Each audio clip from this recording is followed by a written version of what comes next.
Last year, in March of 2022, we at pixelprojectradio ran a poll on our Instagram. This was before we had our Patreon set up, so it wasn't a perk for patrons at that time, but we wanted our listeners to choose a JRPG that we would play during the summer of 2022.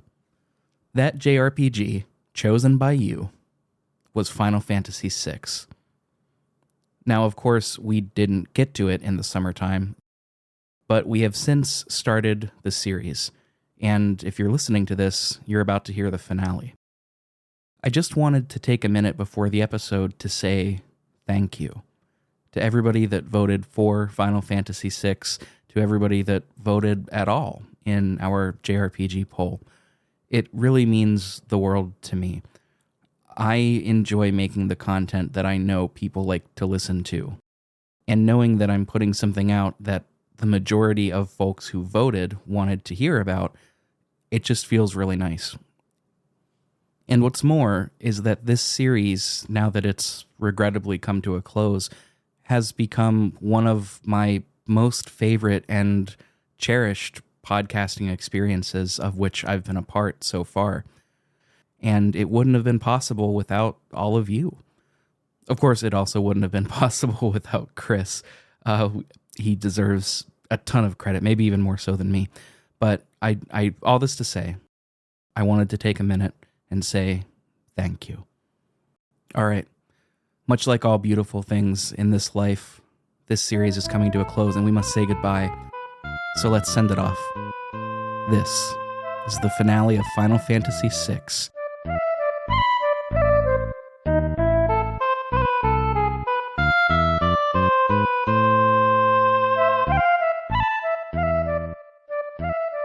Welcome back, everyone, to Pixel Project Radio, the finale, the final part of Final Fantasy VI. And what a journey it's been. This has been a lot of fun. It's been really great to revisit this game, one of the greatest JRPGs of all time, I think. And I think you all know my guest co-host by now, Chris Copeland from the Retro Hangover podcast, the maestro of... Is it maestro or maestro? I've always said maestro, and I've been made fun of by some music friends. Anyway, the maestro of this era of JRPGs. Chris, dude, I gotta thank you again for being here, dude. Oh, thank you very much. I could also be the Marquis Marquis, depending on your view on it's like certain Final Fantasy Tactics games. We were talking about that, but we are not. But I'm happy to be back, man. I'm happy from the response from the previous 3 episodes. Some people have compared it to the Night in the Woods episode that you made with Ben, which is high praise. I still think that is the quintessential Pixel Project Radio episode. So, but that's love hearing that. I love how people are reacting to the series. So I'm quite honored to be a part of this, and it's time to close this out. Absolutely, dude. And speaking of the feedback that we've received, I got to thank you again for the last episode catching at the very end the scene with Celeste. If Sid does die, in my brain I thought it happened later. I thought we didn't get there in that episode yet. I don't. It's been a while since I've played the game, but I'm really glad that you caught that because that's an incredibly important scene. So thank you again. Oh, absolutely. It's a scene that had to be discussed. Had to be discussed. So if this is your first time listening, you've chosen a bizarre place to begin. So maybe go back and listen to one of the other episodes. Start at the first episode of this series. Whatever floats your boat, whatever flies your falcon. It's all the same to us. We just hope that you like what we're doing. But with that, I think we never did our TLDR review that we like to do on the show from time to time. And I wanted to see if we could do that now. So, Chris, I understand that you wrote a little something. Would you like to read it? Yes. So, here's my review of Final Fantasy VI, which is... Final Fantasy VI deserves to hold its place among the pantheon of the best JRPGs to grace gaming. While the gameplay may lack balance and purpose compared to the finely tuned experiences of the previous 2 installments in its own franchise, the plot is perhaps the most mature and well-crafted, going places one wouldn't expect video games to go at all during its era, especially in North America. Because of this, along with its exceptional delivery, Final Fantasy VI is an experience that any fan of the genre should make an effort to have. I'll give it a 9 out of 10. That's so. Our reviews are so similar. That's so funny. Nice. And just in case you are new to the show, maybe you've listened to an episode where we didn't do this. Our TLDR reviews are just a quick way to let everybody know how we felt about the game. We usually do these at the very beginning. We didn't do them on episode 1 just because at the time Ben hadn't played the game yet, and we wanted to, let that develop as it happened. But now we're here, and mine is pretty similar to Chris's, so I'm gonna just go ahead and get into it. Here's what I got. What does it mean to lose? Losing oneself, losing a loved one, losing one's own sanity, purpose, and identity. This and more serves as the thematic marrow in the bones of Final Fantasy VI. Its staying power today is a testament to the care, detail, and grit poured into it by the entire development team. The art design, the music, and scenarios are all of the highest quality. It is simply not one to be missed. Strong 9 out of 10, 9.5 out of 10 even. I was debating on going back and forth between 9.5 and 9, but then I kind of have to remember that one of the banes of being a podcaster is a lot of my words are recorded out there, and I've put other Final Fantasies ahead of it, so I have to kind of put everything on that gradient. I feel you. And to be fair, there are misgivings with this game, particularly mechanically. But if we're looking at it, if we're taking a step back from the pointillistic painting, so to speak, just as a full work, man, this is one of the best. Oh, absolutely. And it's all on the story and how it's told, and especially the pacing. Definitely the pacing. Yeah. This is the area of the game. Last time we left off at the World of Ruin, right after Celeste gets off of the island. This is the area of the game that I've heard some folks kind of describe as fetch questy or hide and seek. I don't know about that, but it's pretty funny. So that's what we're going to talk about today. We're going to get all of our party members. We're going to do some of their background quests before we take on the big bad that is Kefka. Yeah, just the nonlinear aspect of the World of Ruin is something that a lot of people point to as something they appreciate or hate. So it makes me wonder, because at the time you said it was supposed to end at the World of Balance, like that was supposed to be the end of the game. Now, at the same time, you had the Romancing Saga series going on over at Square Enix, which is a series that we never got here in North America. I mean, recently we have, but not during that time period.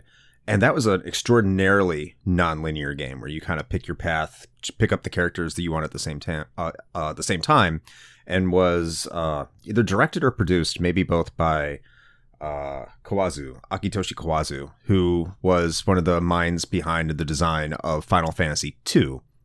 So I wonder if there is any kind of crossover, bleed over, or inspiration for the World of Ruin from the Saga series. If there was, it wouldn't surprise me, because that's essentially what you're in store for the World of Ruin. Interesting. I didn't know that. I'm not familiar with the Saga series at all. Mm-hmm. I don't know, kind of a tangent here. Saga series started out on the Game Boy. So if you've heard of Final Fantasy Legend 1, 2, and 3, that's Saga 1, 2, and 3. Oh, really? Yes. And Akitoshi Kawazu at least did 1 and 2, and then a different team did 3, which is why 3 is more of a traditional RPG. And then on the Super Nintendo or Super Famicom, you had the Romancing Saga series. So Romancing Saga 1, 2, and 3. And they kind of ran in parallel to the Final Fantasy series. And initially, when they released, like, Romancing Saga was close to being as big as, like, Final Fantasy in Japan. It still wasn't as big. But it was, like, the Japanese gaming populace really tends to respect Saga a lot more than we do here in the States. Even the releases that we did get, the first one called Saga proper was Saga Frontier for the PlayStation. And it's just a very non-linear series with different types of level progression where you increase your stats much like you do in Final Fantasy II, where, HP will level up after a battle, or strength will level up after a battle, attack, stuff like that. So it's a really fun and interesting franchise if you're in that kind of stuff. Just, it does not handhold you in the slightest. Oh, interesting. That's something that I would be keen to check out. And you said that what did you say, the director of Final Fantasy II was doing that? I don't know if this is director. I think that was still... Yeah, that was Sakaguchi, right? Sakaguchi. But I know he was behind it. I don't have it off the top of my head, his involvement, but I know he was heavily involved with Final Fantasy II. Yeah, that's okay. Well, I mean, we'll certainly get to Final Fantasy II someday. You mentioned Tactics. That's on my list. And then Saga, who knows? But for today, we are going to skip into the rest of FF6. There is quite a bit to talk about. And speaking of, as you're gathering all of these party members in the World of Ruin, many of them are optional, including 2 hidden ones. And not every single one, but a lot of them have extra quests that are associated with them. But the thing about this is it's very clear that some of them get way more attention than others. So there will be some that we really breeze through, really summarize, just because there's a bunch to get to. And I'll be honest, I didn't get to everything. I didn't pick up either of the secret characters, Gogo or Umaro. Umaro? Umaru, Mog's Yeti friend. Yeah, the Yeti that he bosses around and that you can't say no. God, I wish we could have got a more fleshed out Mog. But yeah, we're gonna talk about everything. But if we don't go really in depth into the thing that you're really loving, we apologize. But chances are the things that you're really into are things we're gonna talk about. So, with that said, let's recap a little bit. Okay. That was a little anticlimactic. As we said, the World of Ruin, Kefka won. That's kind of how the World of Balance ends.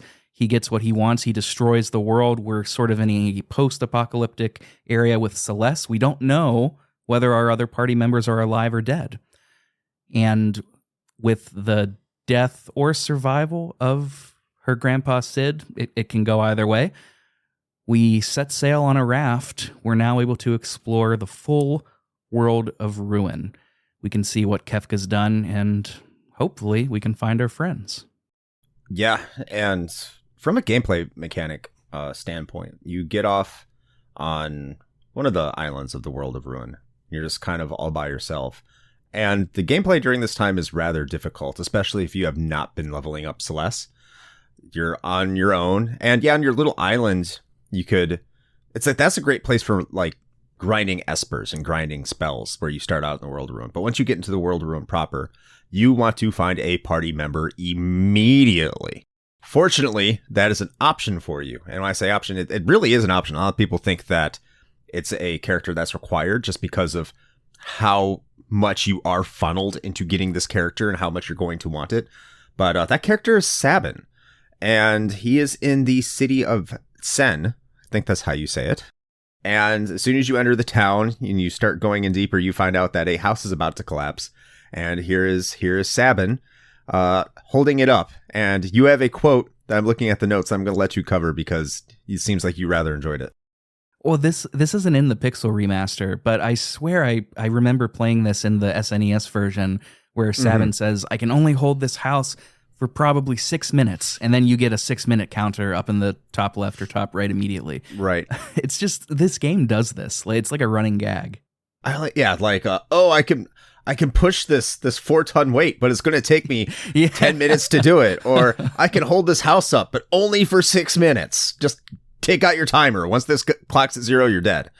This part's actually pretty irritating, I think, because, again, you're Celeste, you're by yourself. So, I mean, you don't have to be, technically. But more than likely, you're going to be by yourself, and you got to strap on those sprint shoes and hope you have plenty of potions or high potions, depending on the version you're playing, or have plenty of ethers, or whatever the case might be. Because there's some useful treasure in this house. There's also a kid you get to save, and then once you save this kid, you get out, and now you have an additional party member. Yeah, it's pretty quick and breezy. That's really all there is to it. We just happen across this burning house, or maybe it's not burning, this falling house, and we save the kid. Everybody's happy. And then we have Sabin. The game really, I'm glad that the game funnels you into this too, because starting the World of Ruin with just one party member, especially maybe you didn't like Celeste before, you didn't level her, that can be tough. And Sabin, and they give you the most broken character in the game. Yeah, exactly. That's exactly what I was going to say. I think the other good thing about Sabin too is that his arc was wrapped up in the World of Balance.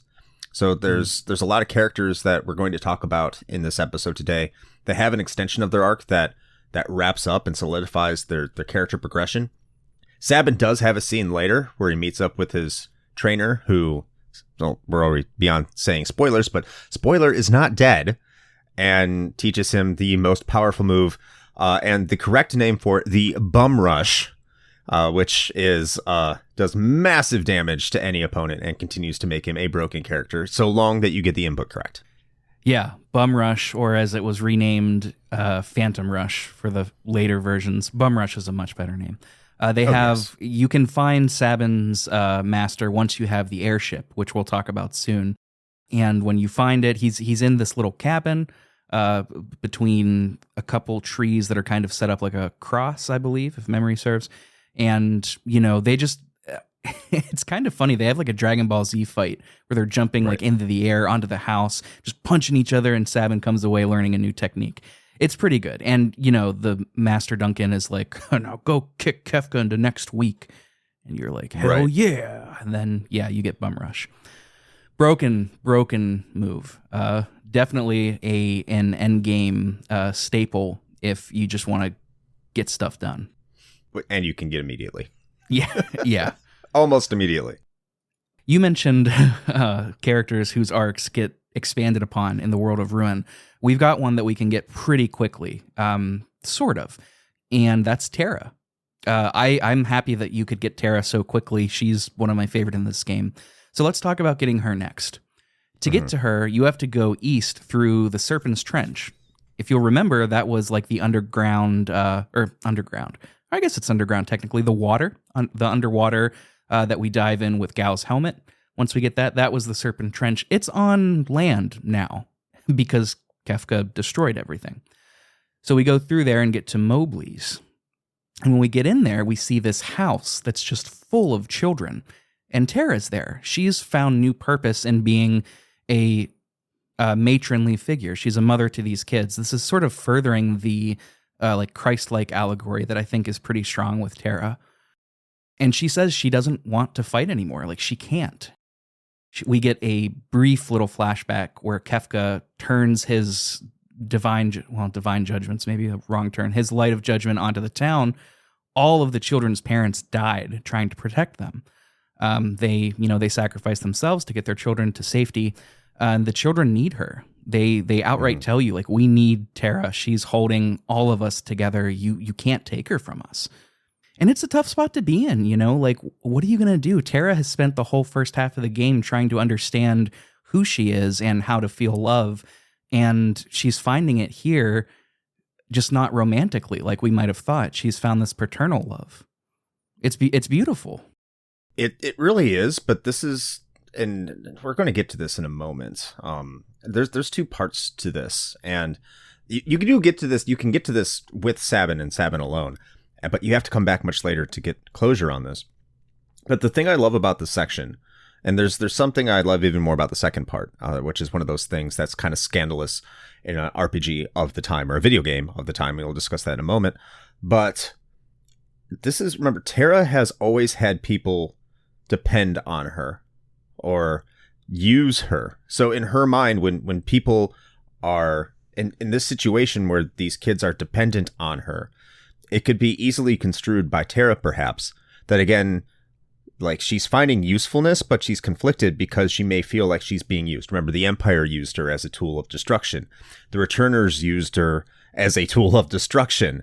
And now people need her, much like the Empire needed her, much like the Returners needed her, but they don't need her because they want to use her. They need her because they want her there to ensure their own completeness, to become something more, or essentially for them to survive. But she might think that, but also in a sense, like, she's finding that, like, she's giving something to somebody as opposed to people taking from her. And that is, as you have always said, like, this game is big in identity, and Terra is the core central character to that theme, I really think. And finding herself, even though the situation on paper is exactly the same, that what she got from the Empire and from the Returners, what is being expected from Terra and how Terra acts in this situation is much different. And this is what she is trying to figure out, and how to act on this in the situation itself. Right. Well said. Really well said. I agree with everything. To express it in another way, she's no longer being desired for her destructive side, the side of her that's the Esper. She's being desired for who she is as a human being, this motherly figure, this caring figure. And it's highlighting, okay, she's found her identity now. She's not a war machine like she thought she might have been.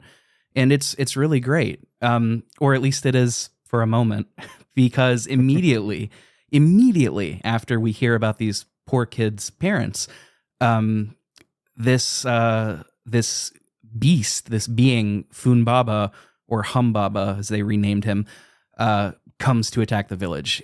He's this monster that was released from the earth after Kefka went mad and kind of split it in twain, and he's risen up. And we've got to stop him. You cannot win at first. It's a forced loss as Terra. She tries to fight him alone, absolutely decimated. It's not even close. But you do beat him with your party, hopefully. He's I had a little bit of trouble with him, but I don't think I died. If you have bio, he's not that difficult, but that's also a more higher level Esper spell, so not everyone might. Yeah, he does require higher level magic. But you are able to best him. He runs away. And afterwards, Terra is sort of recovering in bed. She's still not up to fighting, and she got her ass beat. And she's saying, like, look, I can't go. My place is here. These kids need me. You need to do this without me. I'm sorry. And that's it for the time being. You cannot recruit her yet. You can come back later. And Chris, I don't know. What do you think? Can we just go into part 2 of Terra now? Yeah, sure. Let's just complete all these arcs as we're picking up these characters, so we don't have to come back to them. And the reason I say this, dear listener, is because the World of Ruin can happen in any order that you want it to. So for us to say, oh yeah, you go pick up these characters and you come back and you get Terra, that might not be your experience. And your experience should be your experience. And the characters that you get should be in the order that you want them. There probably is a recommended one, but yeah, play the game as you see fit. And I don't think it would be wise of us to tell you what characters you should get in the interim. Yeah, precisely so. For part 2 for Terra, I ended up coming back after I got, Edgar, Sabin, Gao, Setzer, and Cyan. So it's somewhat later in the game. I wouldn't be surprised if some folks, when they first played this, having not known any better, before the widespread ubiquity of the internet, they just thought, oh, like you can't get Terra. Like she's done. She's found her purpose. And there's something satisfying about that, but I like having her because she's incredible. So you can come back to town later on. This is where you find out that Dwayne got Katarina pregnant. Those rascals. Oh man, I thought that was off the dome. That's actually in my notes. I wrote that. Darn. Yes, you did. But turns out, you come back, Dwayne and Katarina, they don't know what to do. Dwayne is kind of like, white as a sheet. I think they say later, like, Katarina was, I'm so happy. And when I told Dwayne, he just went white as a sheet. It's like, well, yeah, you guys are like 18. I don't blame him. They're 17. Yeah. Oh, 17. Okay. 17. At least in the North American version. No idea what they were in Japan. And this is actually something I wanted to touch on. Again, this is one of those themes that you did not see in video games in the mid-90s, especially in North America, especially on a Nintendo system. It's discussing teenage pregnancy. I know a lot of people may not remember the 90s, especially like this listener base, because it was over 30 years ago now, but the attitudes towards these kind of things and even discussing them was pretty taboo and frowned upon. And I mean, they're kind of alluding to that here, saying, he was not ready, but this is more the reality. Like, he's a 17-year-old kid and she's 17. And this is just kind of the stereotypical kind of reaction you would get from a 17-year-old male just finding out that he's about to have a family. Because when I was 17, that getting a family was not the most important thing on my mind, but practicing making one was certainly not a thing I would have a problem with. So I could understand why these consequences from this would be somewhat problematic to him in the moment. I like that. That's good. Yes. This is PPR After Dark. What's the PP stand for? Well, we'll tell you in a minute. Hopefully not with 17-year-olds though. We know. No. Oh yeah. In the immortal words of Frank Reynolds, do not diddle kids. It's no good diddling kids. We gotta definitely write a song about how we do not diddle kids. Do not diddle kids, it's no good diddling kids. There is no quicker way for people to think that you are diddling kids than by writing a song about it. We should make a song about it. I fucking love that show. Okay. So you come back. It turns out, though, who else comes back but Humbaba, whichever. Yes. This time, you do a brief fight with him without Terra. He eventually, you can't win again. He will blow away your party members at random. And then Terra will come out. She morphs into her Esper form, and you fight him again for real. And this time, at least for me, super easy. Like zero trouble at all taking him down. Yeah, I don't remember having a problem at this point either. But again, it's going to vary on how much you've leveled up your party, what your party makeup is, and just how kind of good you are mechanically with the game. And if you know Humbaba's weakness, it's not meant to be difficult either, because you are fighting with Terra in her transformed form, and if you level up Terra at all with her magic abilities, she's doing a ton of damage there too. I think there have been instances where I did die in this battle though, so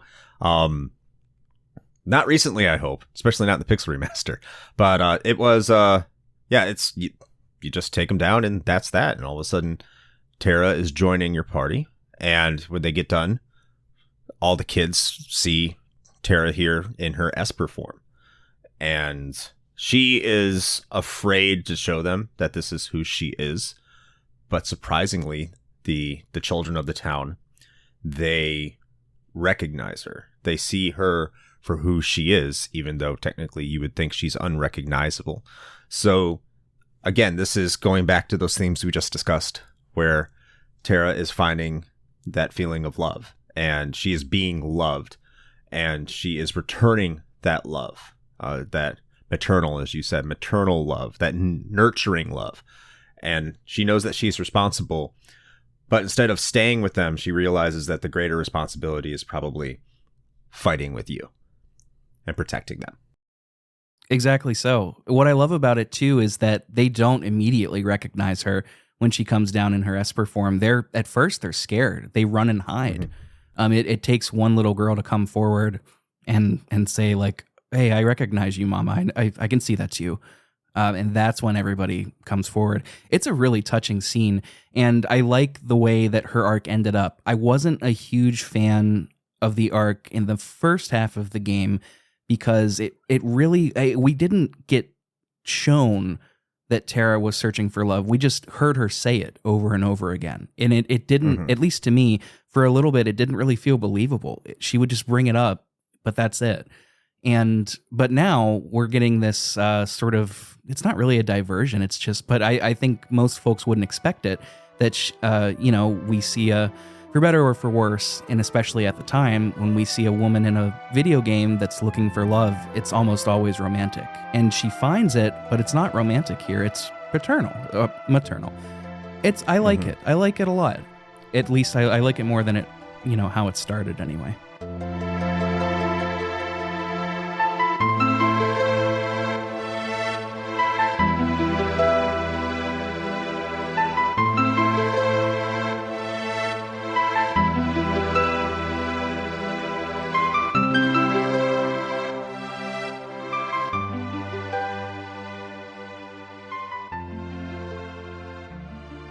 Yeah, I don't think it's as shoehorned as you feel it is. I can understand that position though, but I do think they do develop it well enough. Just because a year has passed, and she is all they have. So if you put that into the context that she has been with them for the entirety of the year, then she now is recognizing exactly that she has found what she's been looking for, and she's felt that way the entire time. Yes, she does talk about it, but I think that's where the strength of Final Fantasy VI is, with how it breaks up the narrative and how it tells different stories, because Terra's not in your party the entire time. So you're not constantly hearing about it like you would in, say, Final Fantasy VIII, which I don't want to bring up beyond that, but you understand what I'm saying. Like, it doesn't, I can understand the perspective that feels shoehorned, but I don't think it's necessarily forced. For sure. Yeah, I understand that. I more so meant the world of balance, Terra, like looking for love. Okay. No, I love how they handled it in the world of Ruin. It's really good. But now, Terra, as you said, Chris, Terra decides, the right thing to do for these kids is to fight for them so they have a better future, not to stay here with them. So Terra comes with us now, which is great. We have another party member. Terrific. She's not one of the mandatory ones, I don't think. She's not. But we've got her. And now we can pick up another. Is Edgar mandatory? He is. Okay. Now we can pick up our first mandatory one. For real. Well, other than Celeste, Edgar. And I really like how we find him. This is really funny to me. It's kind of drawn out. Oh, yeah.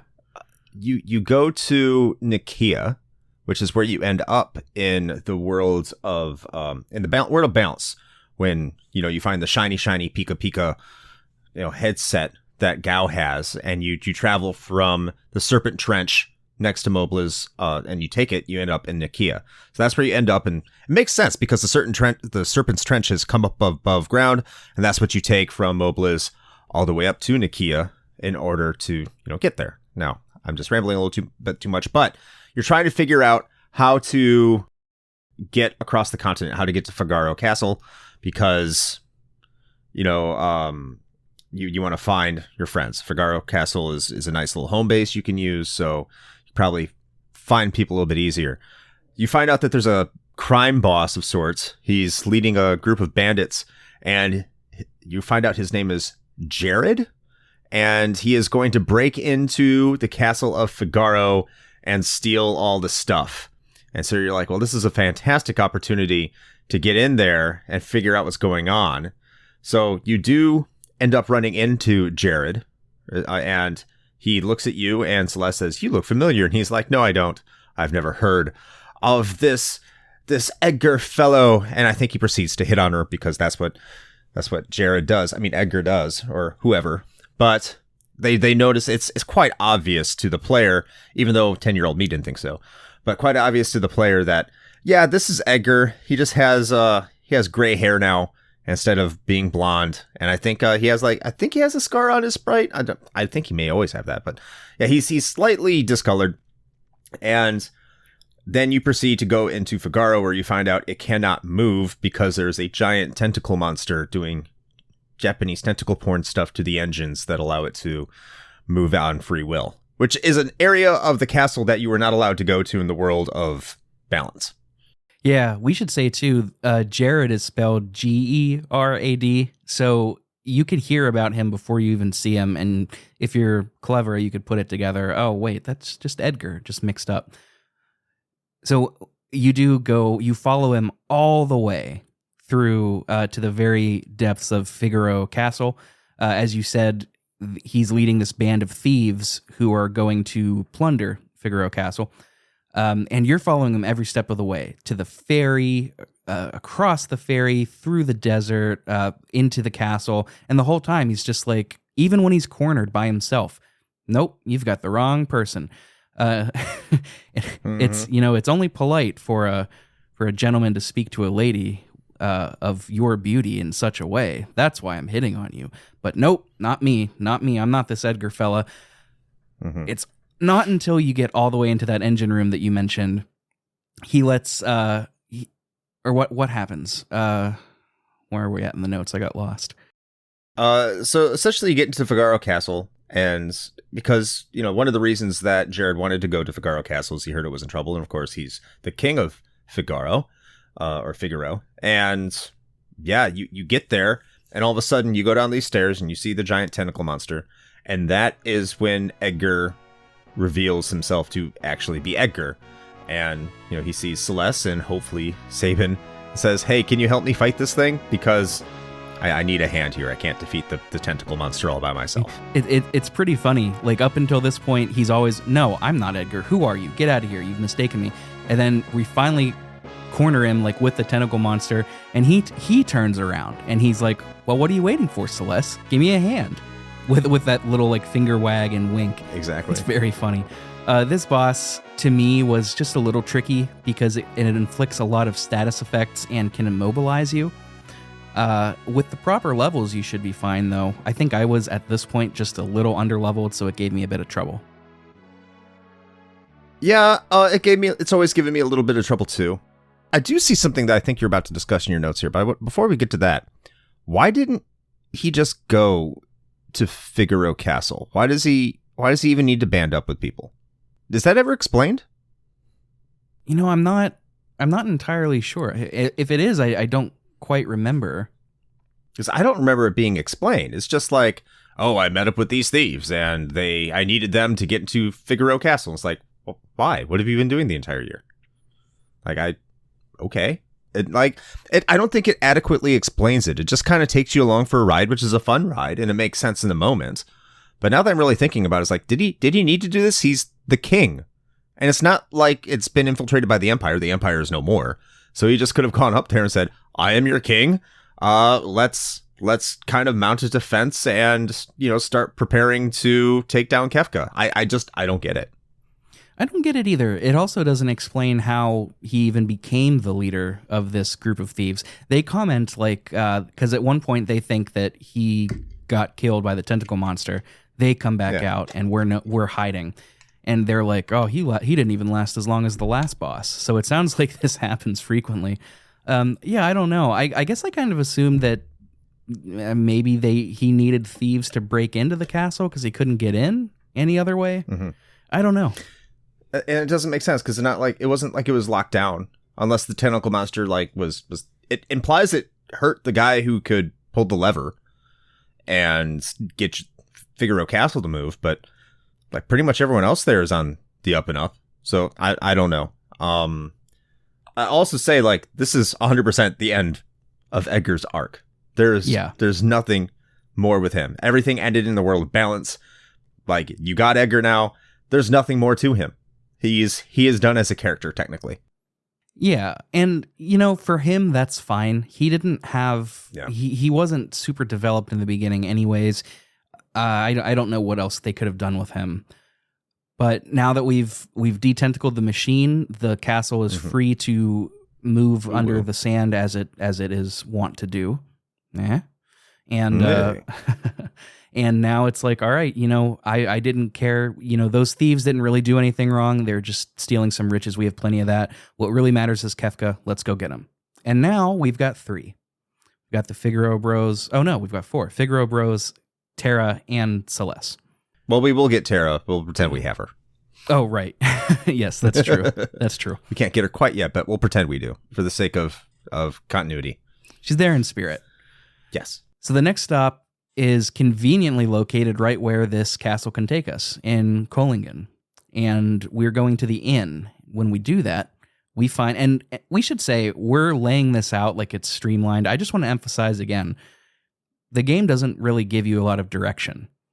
So I will personally say I played with a guide for this, but if in a perfect scenario, not going to school, not having a job, just able to like summer vacation it up and just play a video game all day, every day for like a month, I wouldn't have used a guide. But this game does not give you a ton of direction. As I know we've said that a couple times, I just wanted to reiterate. But now we're at the inn in Kohlingen. Setzer's there. He's pretty depressed about this whole situation. He says that he's lost his will to fight. He's feeling suffocated, and that he's lost his wings. This is something that he's going to bring up time and time again. Luckily, it doesn't really take much convincing to get him to join us. He seems pretty pepped up pretty quick. Yeah, it's really like it reminds me of when we two-timed him with the double-headed coin, and he's just like, "Oh, you rascals!" Now here we're just like, "Oh, Setzer, don't feel too bad. We're gonna get Kefka," and he's like, when you put it that way, actually, I'm okay. Yeah. Oh, you guys. It makes sense, and I wonder if this was a translation thing, because it could have been. I thought everyone was dead, and I was all by myself. But now that I found you guys, maybe there are more people, and there is a reason for us to, can carry on this adventure. And about those wings, Yeah, this is really cool. So he says that he's going to take us to this person called Daryl's tomb for a new set of wings. I don't know. Have we heard about Daryl before this point? Spelled Darill, not Daryl like from The Office. This is the first time we have heard of her. Mm-hmm. So she, Setzer describes her by saying, the world could turn inside out and she wouldn't even flinch. So we kind of get this feeling that she's badass. And she was Setzer's partner in the literal sense. It's not really explained if they were romantically involved. It's kind of hinted that they were, but it's never confirmed. So we're going to her tomb, and it's pretty straightforward as far as dungeons go. Other than being prepared for some like Marlboros, the tentacle guys, there's nothing too bad here. The final boss fight right before Daryl's resting place isn't even too bad either. So nothing crazy here. This whole entire scenario, and I mean, I do really like where this ends up when we get to it, but this whole entire scenario, I think, really solidifies the point that a lot of the World of Ruin probably wasn't very well thought out, because there is a lot of symbolic bosses and a lot of like very subliminal storytelling in the World of Balance.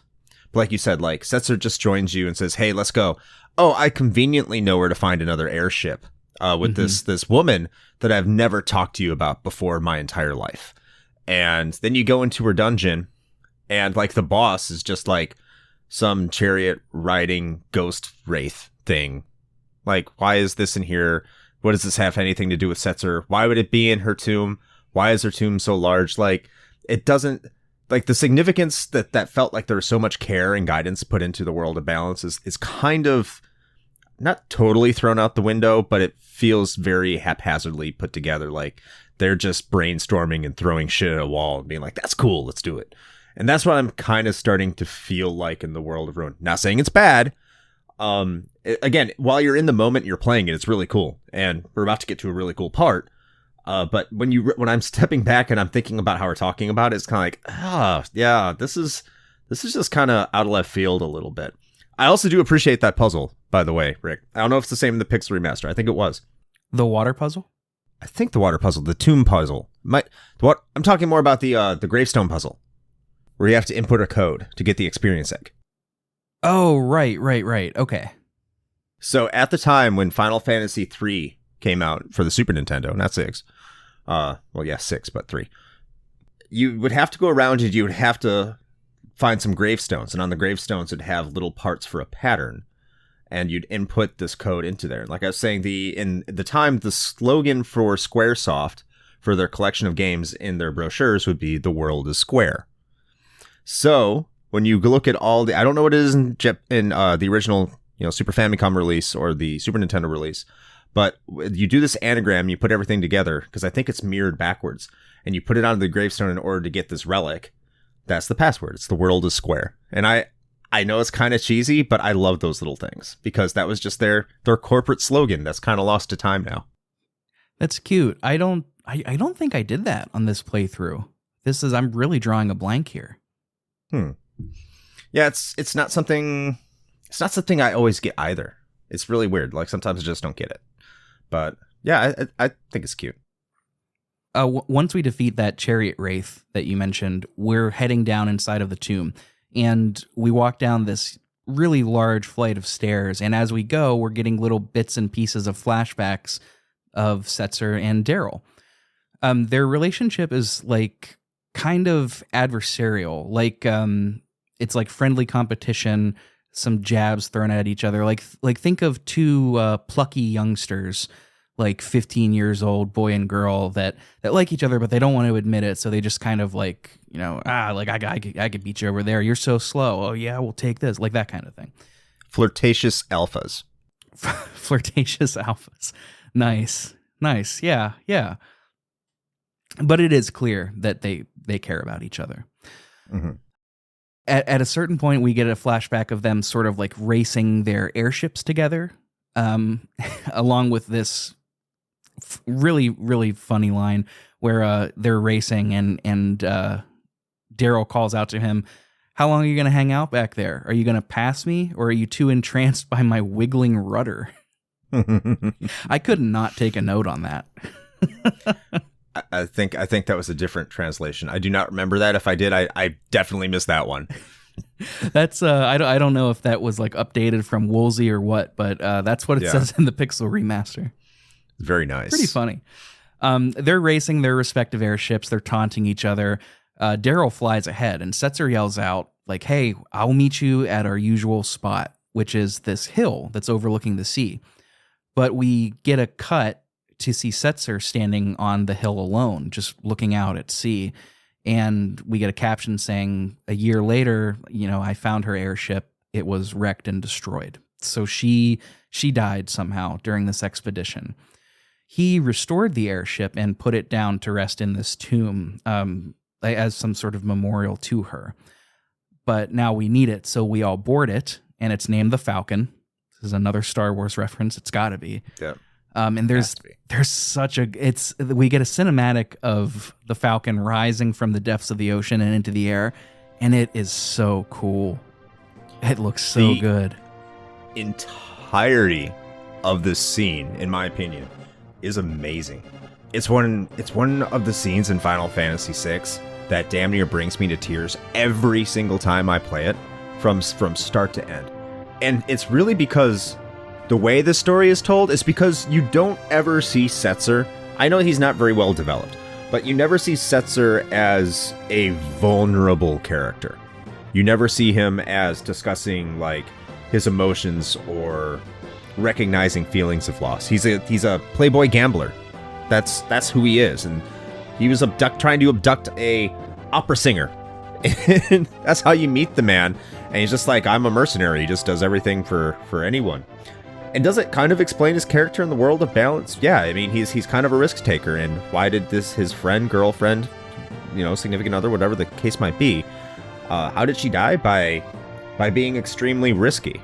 So you see a character that is more reserved and doesn't take as many risks and does subvert himself to the whims of the Empire for a living. So that kind of explains it.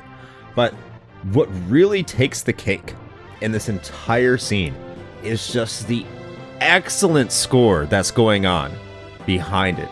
Uematsu just kills it with Daryl's theme and just the build-up and just kind of the swell, the crescendo, and how that music is building up as the Falcon is coming out of the water. And it emphasizes another one of this game's core themes, in my opinion, of hope and finding something to fight for.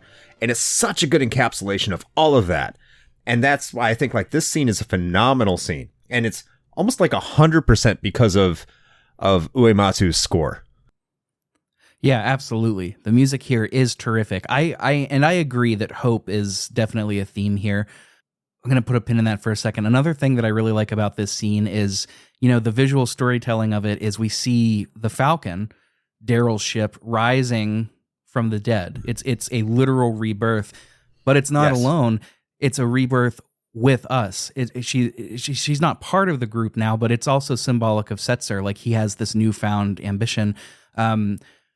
This is a theme that I got clued into before I watched this video, but I wanted to shout out one of my personal favorite reviewers, Pro Jared.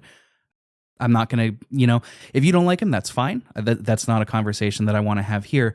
But he reviewed Final Fantasy VI at this point a couple years ago. But phenomenal review. Yes, it is incredible. It was right after I played it too, so I was really jazzed. And I picked up on this theme before he mentioned it, but he said it so much better than I have. This game, one of the core themes of this game is loss and how we deal with that. And here we are explicitly shown the loss that Setzer felt. And in some ways it retroactively colors his character. Like, okay, that's why he's behaving this way. And now we get to see how he redeems himself from that grief. We see this literal rebirth, and it's really good. I love this scene. It's so spectacular. And we're going to follow it up here in a minute with another really, really terrific scenario too. The thematic storytelling in this section of the game it's almost unmatched in Final Fantasy. It's just terrific.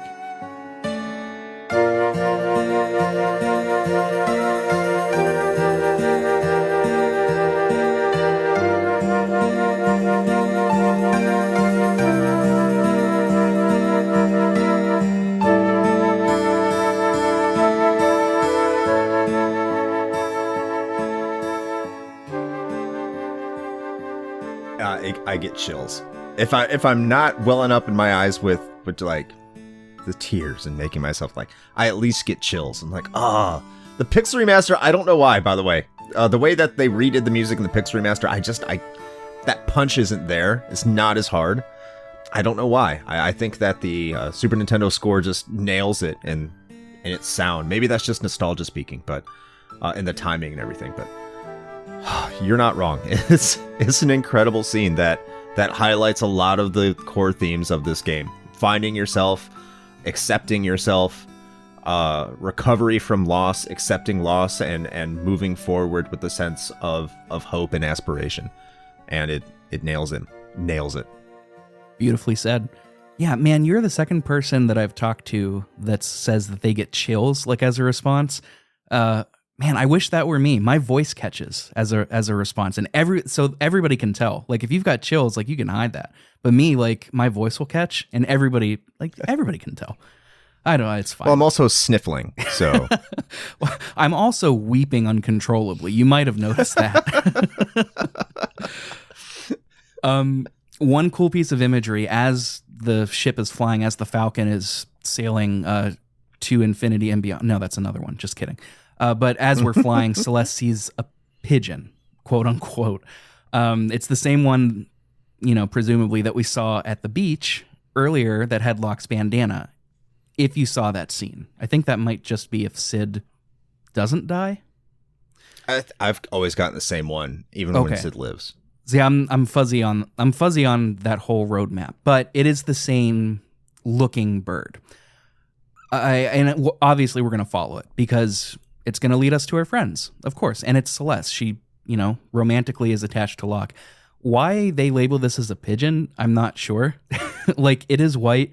Doves symbolize, rebirth and hope and humanity. Why it would be a pigeon? I don't really... It's utility. A trash bird? I don't know. It's you carrier pigeon. Yeah, I suppose. Yeah. All right. I think that's the only reason that they say pigeon. Of course, carrier pigeons now are unfortunately extinct because they're all blown to hell during World War II. But I think that's why I get like the dove aspect. Might be a little too on the nose, and who knows what it said in the original Super Famicom release. But yeah, that's why it's a pigeon. Yeah, okay, that's fine. But we are going to go and follow it, particularly right now, because in Miranda, the town of Miranda, there's a woman who is receiving letters from a pigeon, from her boyfriend, or so she thinks. We've talked about her in the previous episodes, but when we come back to her here, we can read the letter. It's written very clearly from Cyan. And we even comment on that. We're like, this looks like Cyan's handwriting, and thou. What is that about? Mr. Thou. Thou. Mr. Thou. We can also see a bunch of flowers here. And this is where we get a nice little bit of world building. The lady tells us, aren't these flowers beautiful? They're all handmade from silk because flowers don't grow anymore. That's something that we might not have picked up on because, in some towns you can still see like green. But from what this lady tells us, vegetation doesn't exist as we used to know it. So love that. But also now we're seeing Cyan is really working for this woman. So we need to find him and figure out what's going on. So we send a reply at the lady's request, and the bird flies off in all of the Mode 7 graphics glory to a town that's a little further up. We're going to find out that town is Zozo. We're back to Zozo. Of course we are, because why not? The return to Zozo is met with all the excitement you probably have. I hate the city, by the way.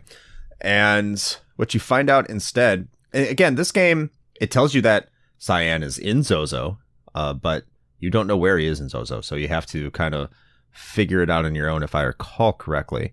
But you get an item now called the like rust remover that you can buy, and it allows you to go to a mountain where Cyan is when you get to the end of it. And you see Cyan about to launch another carrier pigeon, but before you get there, you see a room just filled with flowers that he has created. And you see him, and you're kind of like, hey, what are you doing? Why are you sending all these letters? And he gets very, very embarrassed about the fact that he has gotten caught. And he's like, no. And then he goes back into his little area where he's been living, and he hides all the flowers and he hides all the letters. And he's like, you can't go in there. And I think like there's a treasure chest in there that I can't remember if you can open it later. But I think, and I might be way wrong on this. So if I am, I'm sorry. I'm sorry to everyone who's listening to this. But I think that's where like you can find the running gag item that's in other Final Fantasy games around this time. It's like a porno mag. Yep, you can, after this scene plays out, you can go back to the cliff and find his key. You get a bunch of magazines about machines, like Machines for Dummies, Machines and You, like Simpsons gags practically. And then you get Bushido in the bedroom. Nice. I love it. And of all the people to have it, Cyan. How perfect. Yeah, it's great. Now, you wrote down something that Cyan says that really resonated with you, which, it goes to a lot of the central theming in it. And it's a very well read. It's a very on the nose line for what this game is trying to accomplish. And I'll let you cover that. Yeah, man, you keep saying on the nose. I don't know if I would agree that all of these You don't think so? Not all of them. Maybe I'm saying it too often. Maybe, I don't know. Maybe I'm just too much digestion of this game that now, like, yeah, I've really thought about it for a long time. Now it's just, probably. Maybe it's not on the nose. I am sorry. It's just me being full of myself. It's gatekeeping. No, I don't think it's that at all. I'm terrible. All right. Settle down, pal. Cyan is telling us, obviously, like after he's done being embarrassed, he's like, I feel really guilty for stringing this woman along. I got to set things right. So he writes a letter, and you can read it. And it's got this line. It says, we humans, and this is him speaking to the woman, we humans have a tendency to become trapped in the past and refuse to move on. I implore you not to let this happen. Now is a time for you to look forward and rediscover love and all of the other joys of life. Now, even just what we know about Cyan up to this point, that's pretty powerful. But having played through the rest of his scenario, this is just I think this is one of the best foreshadowing, in a way, elements in all of the arcs. It's really well done. Excuse me. There it is again. It's really well done. And I really got to suggest, if you haven't done Cyan's quest, you really should do it.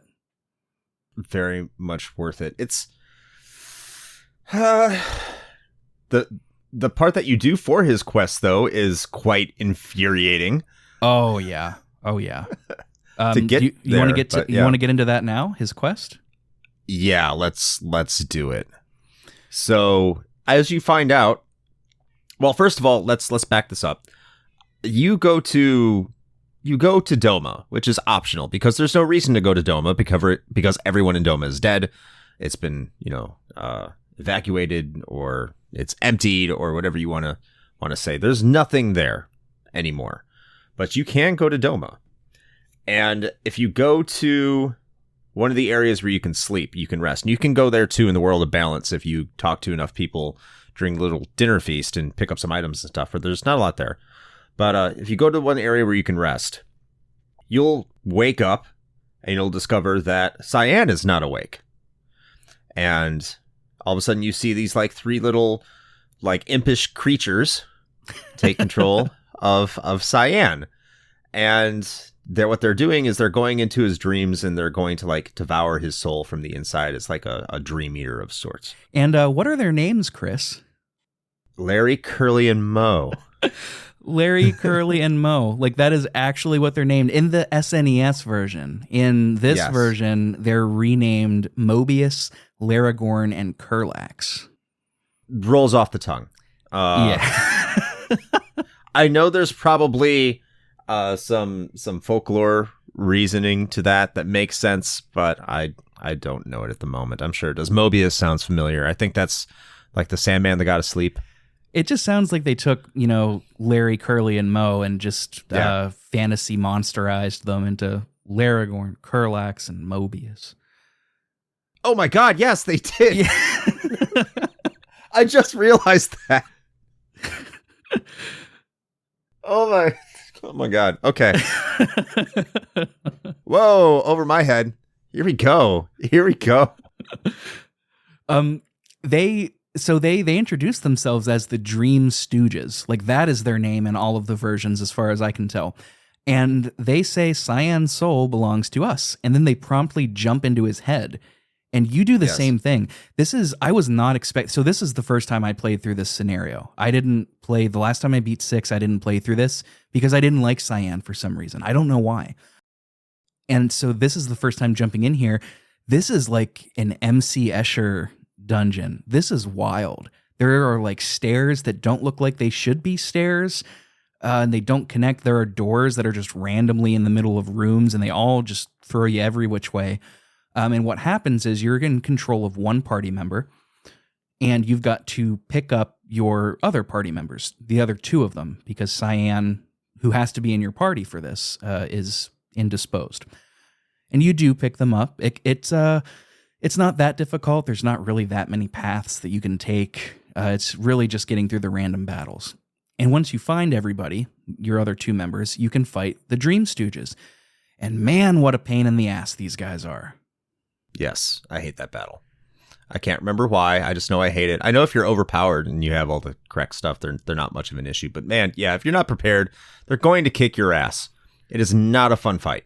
The thing about it that pissed me off is that they don't really hit very hard, but they will constantly revive each other. So you have to play that game where you get them all down to a low health and then just as quick as you can, just peck them off. What's particularly annoying, though, is that they have a unison attack, like a tri-attack, that will petrify one of your party members. So once they revive themselves, they're gonna throw that back out. Oh, this really frustrated me. This battle, It really did. But once you beat them, we're back on the ghost train again, and the color palette is gray. Like we don't get any color here. We're on the ghost train. There are a few puzzles here. Do you have anything to say about the ghost train or the mine that comes right after? They're just stripped down dungeons of like more fully realized dungeons. I know when I was much younger, I turned off the game and didn't finish Cyan's quest because I hated the mines because I didn't know what was going on. I didn't know you just had to keep on looping in a circle over and over and over again, and it was infuriating. The ghost train isn't that bad, I don't think. Not that I remember. It's fine. It's just a stripped down version of it, but I do know at the end of it, you get to a boss called Rex Soul, and he's another annoying individual. Yes, Rex Soul. The gist of this is that Cyan got so depressed and he was so down and traumatized from failing Doma, from losing his wife and son, that this demon, Rex Soul, was able to come and possess his psyche. Fuck this fight, dude. I hate this fight. I hate this fight so much. And I'll tell you why. The boss will possess one of your characters. He has a move called Fury, and he possesses a character. Not so bad, right? You would expect, okay, that character is going to attack us. No. Not only do you still retain full control of your characters, you don't know which character he possesses. So all you can do is fight his 2 little henchmen who continually will revive. What you have to do is kill your party member who got possessed. That will bring Rex Soul back, and then you can fight him. But like I said, you don't know who he possessed, so you just have to mow down your party one by one, hoping that you get it right the first time. Dude, it sucks so much. This boss took me so long. It took me like 20 minutes, 25 minutes. I can't remember the specifics on the boss fight, but I think these bosses and Siam's Dream in just general, all these bosses, it's why I don't go and do this part of the game until I'm like well leveled. Like I don't even mess with it until my team is an absolute powerhouse. which isn't very hard to do after you get all your characters. But like, I don't even fuck with it because the entirety of this part of like wrapping up Cyan's arc and bringing closure to him as a character, it's bad.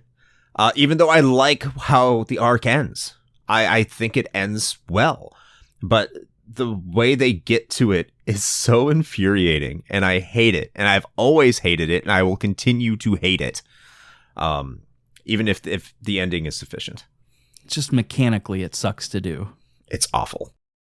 You could see a couple of scenes involving Cyan before you fight Rexol. The only one that I took note of was a funny one where him and his wife are talking in their bedroom, and she's like, "Oh, come on, just say it." And he's like, "Oh, samurai doesn't speak of such things." And then he waits, and he's like, I love thee. I love thee very much." And then his son just pops out from behind the bed, and he's like, "Mom," or "Dad loves mom. Dad loves mom." Ha ha ha. It's pretty funny. But after you defeat son of a bitch Rexol, Cyan has a moment with his wife and son where they reconcile, and they praise him. They're like, you've done such a great job. You're a good man. You're a good warrior. You did all you could. Like, please don't dwell on us. Like, please live your life. We love you very much. We live on within you. Common theme. Like, we got a hell of a theme, a hell of a scene about the theme with Setzer. We're getting it again here. It's really beautiful. And then we're back to reality, and he's like, all right, like, I've got closure. Let's kick Kefka's ass.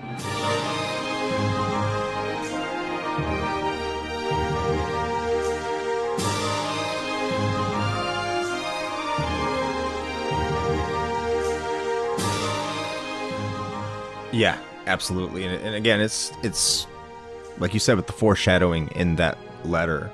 This was showing that Cyan was having problems letting go, and he was just saying, "Hey, don't be like me. I haven't moved forward yet." And this enables him to move forward. Like, he finally accepts the fact that he can't change the past and his family is gone, but the best way to honor his family, much like Terra finds a way to honor the people that love her, that she's nurturing, is to do his best to make the world better by defeating Kefka. That's how he moves forward, and he finds that closure. This might be my favorite scenario. It might be. Not to play, just like holistically, just as a whole thing. Between this and Locke's, I think. Mine's definitely Locke. Now, you know what ruins it for me personally is that dungeon. For Locke? No, for Cyan. Oh, okay. I don't mind Locke's dungeon. I know we're going to get to it. I don't mind that at all. Oh, interesting. Yeah, I have no issues with it. It's just hard. That's all. But we'll talk about it. So the next two characters that I personally got were Gao and Shadow, because they come kind of as a pair. I'm going to be upfront, and I know this is going to bum you out, Chris. I didn't do either of their scenarios. Oh. Well, I'll tell you why. Gao was just for time. Okay.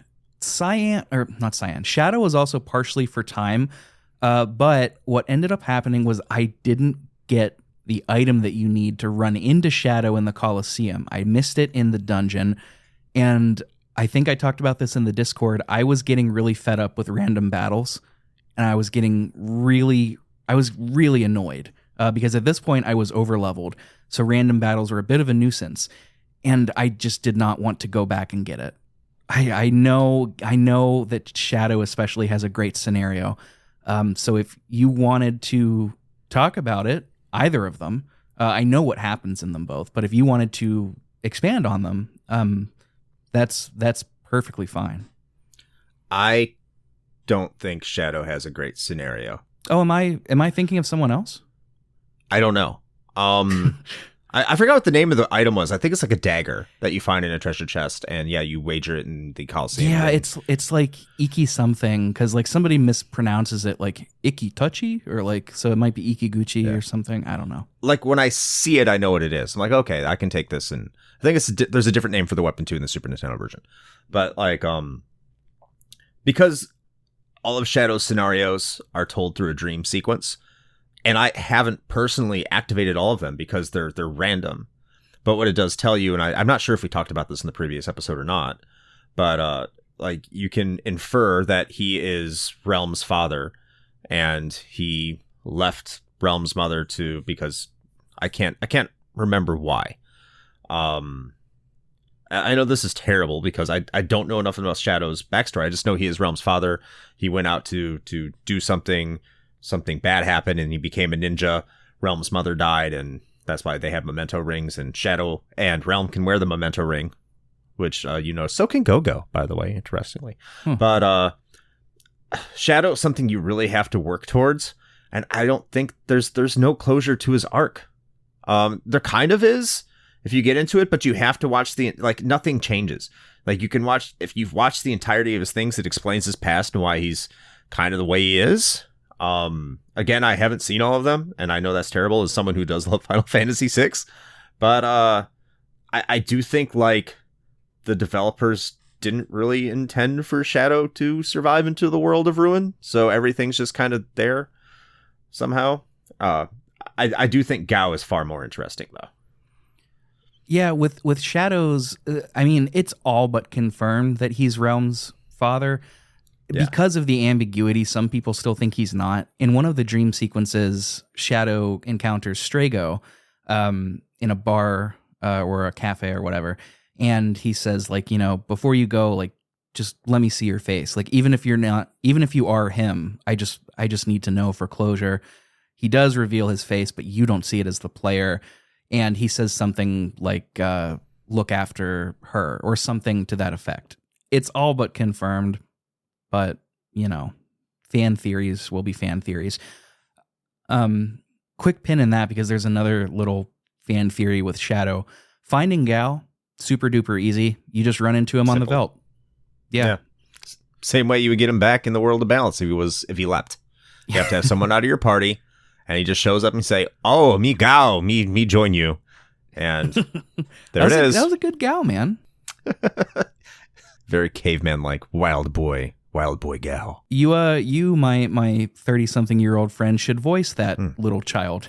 I think that is a great idea. He's pretty rough and gruff, just eating all that meat and being raised by wild animals. I'm sure when he grows up, it's going to be much deeper than what I have. He's going to be a great double bass.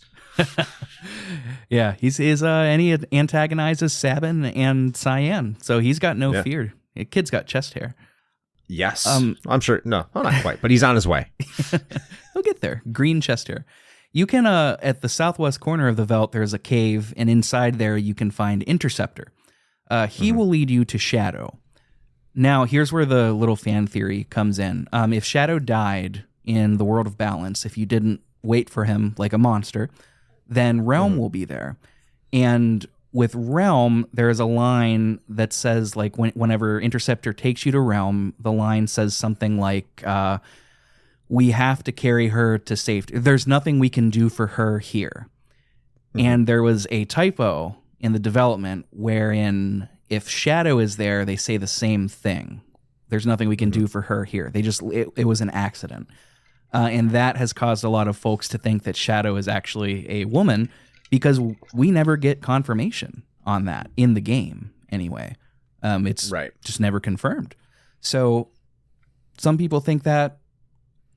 Really, truthfully, I don't think it matters as much as Shadow being Realm's parent. But it's there. I'm pretty sure it's a typo, though.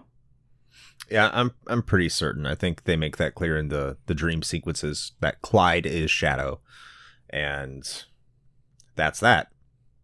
So there's not much ambiguity to it. I think people that are doing that just want to think a little bit, put too much thought into it, overthink it. Yeah, 100%.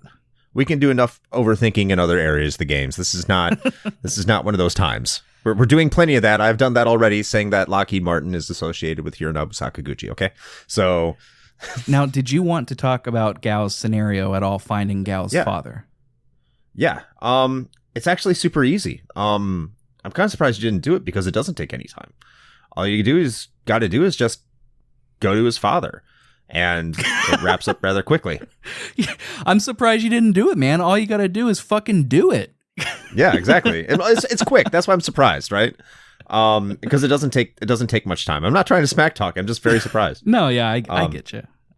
But if you remember the house in the world of balance that you show up to in Sabin's scenario after he washes up off the rapid waters after you fight Ultros, there's this house that you go to and there's a crazy guy in it that you go and he says, "Oh, you're here to fix the furnace," and you're like, "I'm not here to fix the furnace. Like, it's been burning for ages. I'm so happy that you're here." So here's a man who's clearly out of sorts. And you go and you mess with the furnace, and then he says, "Oh, I'll just wait for the other repairman. He was so much better." And what you find out is you go back there in the world of Ruin, because it's still there, and you find out that he had a child. I forgot what the exact triggers to this was, but he had a child. The child was so hideous that he just he threw it into the wilderness. Well, I think his wife died. You don't get that first. I think his wife died in childbirth, right? Yes, his wife died during childbirth. And so, this gets the party all together. If you have Gao in your party, and hey, wait, Gao, we think that this is your father because he lives right off the veldt. And so what they do is they're like, well, we can't introduce you to him the way you are. You're wild, you're feral, you're a little cave boy raised by wolves. We're going to dress you up. We're going to get you cultured. We're going to, get you nice clothing, teach you how to eat properly. Pretty much like a crash course, I guess, for military types like myself, we call it OCS, where they officer training school, fork and knife school. And they do all these things for him. Teach him how to be presentable in a polite society.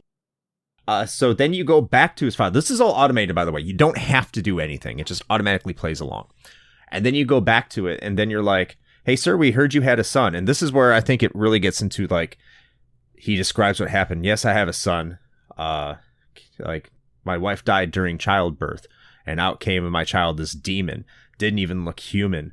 And I was so," it goes, how he just maybe was so distraught over the loss of his wife during childbirth that he blamed the child itself.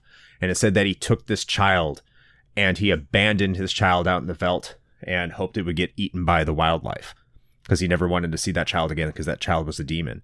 And they're trying to tell this man his child is alive, and he will not have it. He does not want this child to be alive. He does not want to recognize it. So they've built it up, and they're like, "Gao, here's your dad." And his dad's just like, "I have no son. I hope my son is dead. I remember there's a demon that was my son, but he is eaten by the wilderness."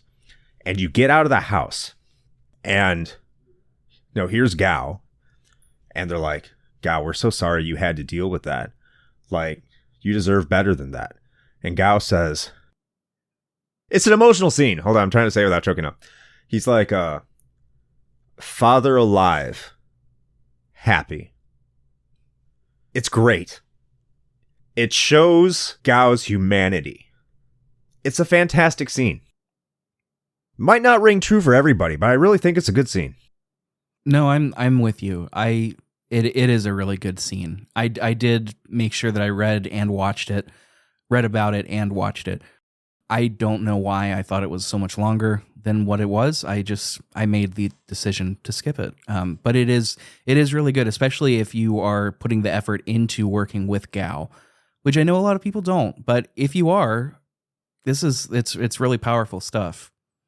It's just, yeah, I mean, I don't know what theme it touches to, but it's a very human theme. Well, it's still loss, right? That father lost his son. How does he respond to it? He responds by disassociation. He refuses to acknowledge it. Gao lost a family that he almost never knew that he had. How does he respond to it?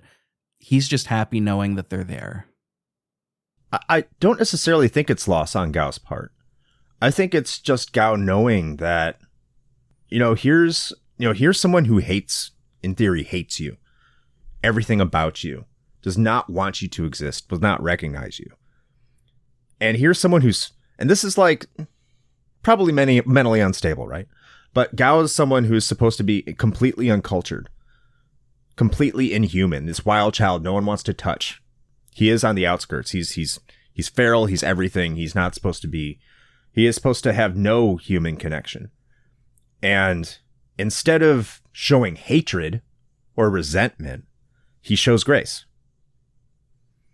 He shows that just the mere fact that someone is alive, someone who's associated with him, someone who helped bring him into this world, you could say, just because they're alive, that gives him satisfaction, even though he completely hates him. I think like you don't see a lot of that in this world too. Maybe that's why it makes me emotional to a point. And probably for the longest time, right? I don't want to say now like it's something novel, but it's so easy to return hatred with hatred. And the person who's probably, you would assume, most disassociated from humanity and human emotions shows probably perhaps the apex of what humans should be trying to feel in general. And I think that's why I think it's such a powerful scene for me. No, you make a lot of good points. I don't have anything to disagree with there. It's good. If you've never done Gao's scenario, you should do it. Don't be like me. You watched it though, so hats off to you. It's true. I am going to make the executive decision, Chris, to skip through the next 3 of them, because that leaves Locke's scenario, which we got to talk about, and the final encounter with Kefka. The next 3 are Realm, Strago, and Mog. Mog we can get out of the way really simply. You find him in the Narsh Caves. There's actually literally not more to say about that. You can fight the Esper from the beginning of the game. And it starts with a V. I don't remember the name off the top of my head. But it's a powerful one, and you should do it. But other than that, that's Mog. Realm and Strago... Tetrarch. What's that? Tetrarch or Villia Magarda or something like that. Yes. That's the one. And I believe that's the only Esper that will teach you Blizzaga and Thundaga, I think. I don't know about that, but it's very strong Magicite. Yeah. Realm and Strago, I mean, even at the end when each character is kind of going off and saying what they found in the world, Realm and Strago are largely kind of just together, and also sort of ancillary to Shadow, but they don't really affect anything else. Realm you can find in the mansion in Jadur. She was kind of painting this haunted painting. You can get her back from Owzer is the dude's name, who looks like Jabba the Hutt, by the way. Yes. Very funny. It's got to be intentional. Has to be. But it's largely filler. Fat cat. That's yeah. It's largely filler, and that's how you get Realm. You need Realm to get Strago. It's just as quick to get Strago. He is completely inundated in the cult of Kefka. He's marching with the cult outside of the cultist tower. And with Realm in your party, it's kind of funny. Literally what happens is Realm will run up, and she's a loudmouth little girl, and she yells, quit being dumb. Like, what are you doing, Grandpa? And then he's like, I've snapped out of it. That's it. Realm, my sweet darling. And it's like what? It's worse than Setzer. Like, oh, you're alive. Okay, everything's cool now. It's like, how did this, what just happened? Yeah. That's how you get him. Strago has an extra scenario too, where you can, it's not really a lot of background. You fight this monster named Hedon in Tanassa, and essentially the gist of this is your hunting partner named Gung Ho, which I understand is a reference to FF4. I don't know. I hated this scenario. I still do it, but I hate it. I don't try to think so much about it. There's not a lot here. Your hunting friend is injured. He says Hedon hurt him. You go and you beat up Hedon. You defeat him. And then you find out that it was all a ruse between Realm and Gung Ho. It's not even really that clear. Realm says, if we hadn't have done something, he just would have kept talking. So I don't know if that means kept talking and not fighting Hedon or what. But that's really the ending. I really think these are filler. Yeah, it's just it's a scenario for the sake of a scenario. Realm's arc is, if she even ever had an arc, is pretty much over once you get her. I would say she never really had one. Strago's arc doesn't really mean anything. It's just, hey, here's something for Strago.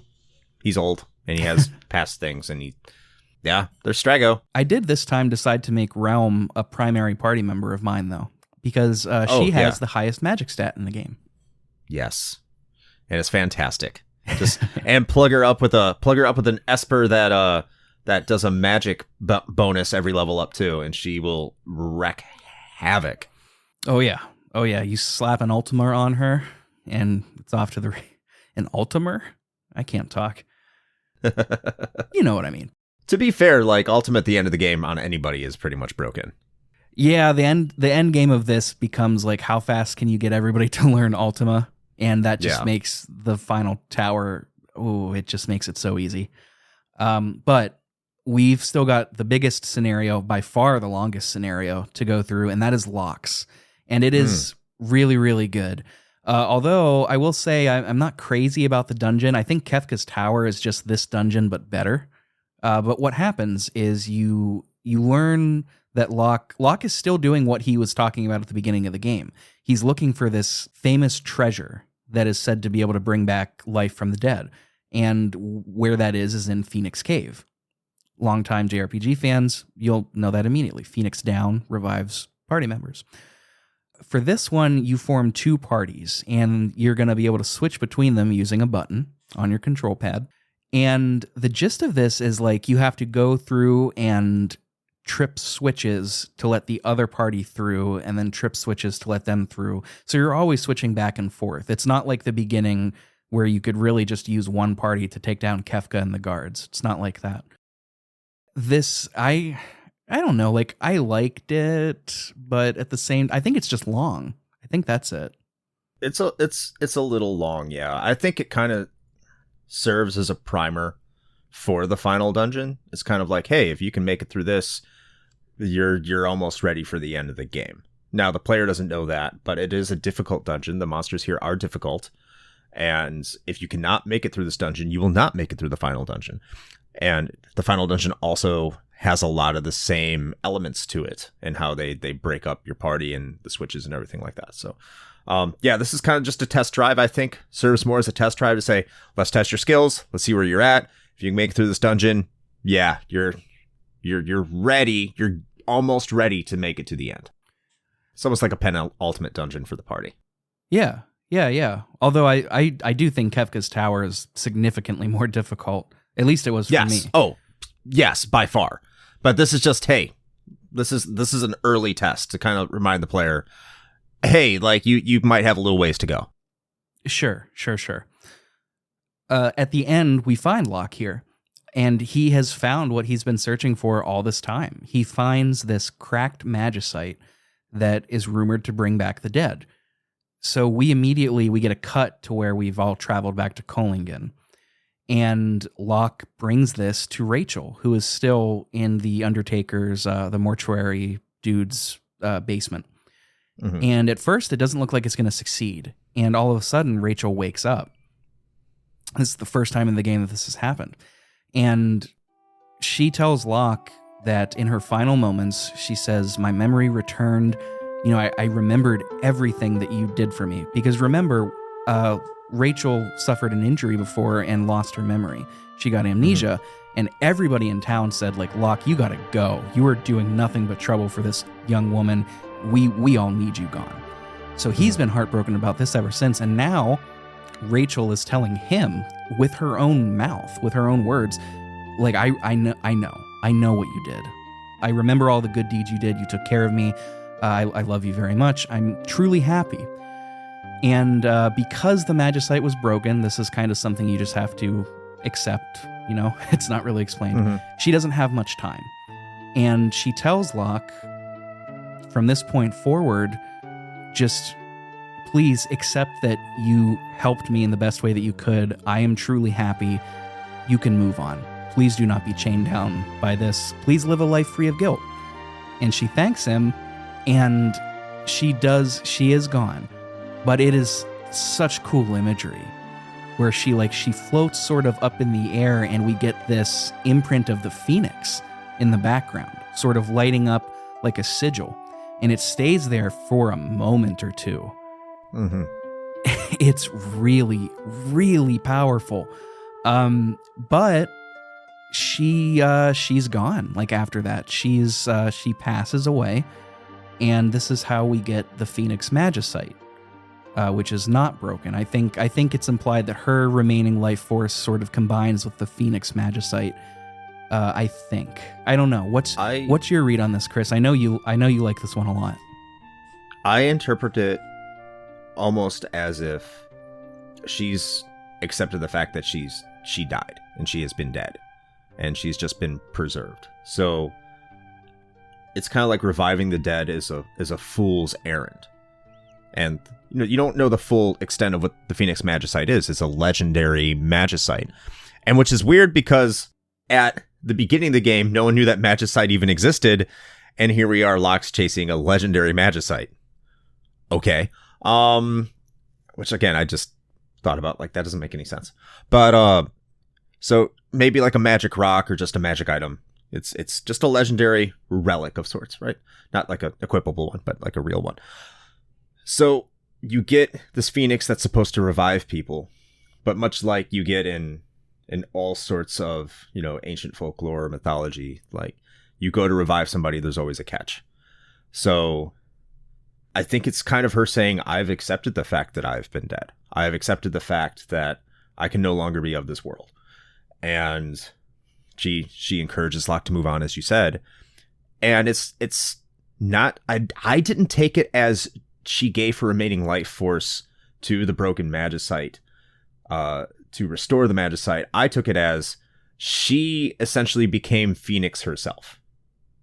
Like, she became the Esper. She became reborn, much like, the story of Phoenix being a bird that rose from the ashes, a god that, I think goddess that rose from the ashes. I'd have to go back and check it. I haven't looked at that story in a very long time. But Rachel is reborn as the Phoenix. And she is continuing to be with Locke in that form, even though it is not really her.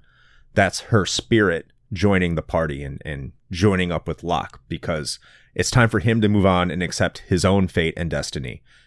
And she has accepted hers. That's how I took it. Yeah, 100%. I think we're saying the same thing. When I say becomes the Magicite, I just, the Magicite are the Espers after they did their whole spiel on top with the Warring Triad. Right. Yes, I think we're saying the same thing. You said it better. We're not disagreeing. Yeah. We're just interpreting it in like nuanced different ways. Very, very slightly nuanced, but essentially the same way. For sure. And it's a really fitting conclusion. Again, like all of these it's really focused storytelling, because it's every scenario almost is dealing with this theme, this broad theme of what it means to lose something. It's not always directly like, I lost somebody, like with Gal. It's the concept of loss, but kind of flipped a little bit. But it's all dealing with that. And that's why the narrative of this game to me is so strong. That's why 10 as well is so strong, because it's really, really focused storytelling, which doesn't always happen in Final Fantasy games or JRPGs, to be fair. Yeah, and also, again, shout out to Nobuo Uematsu, like he needs it. But Forever Rachel is a fantastic track that plays behind the entire scene here and accompanies it so well.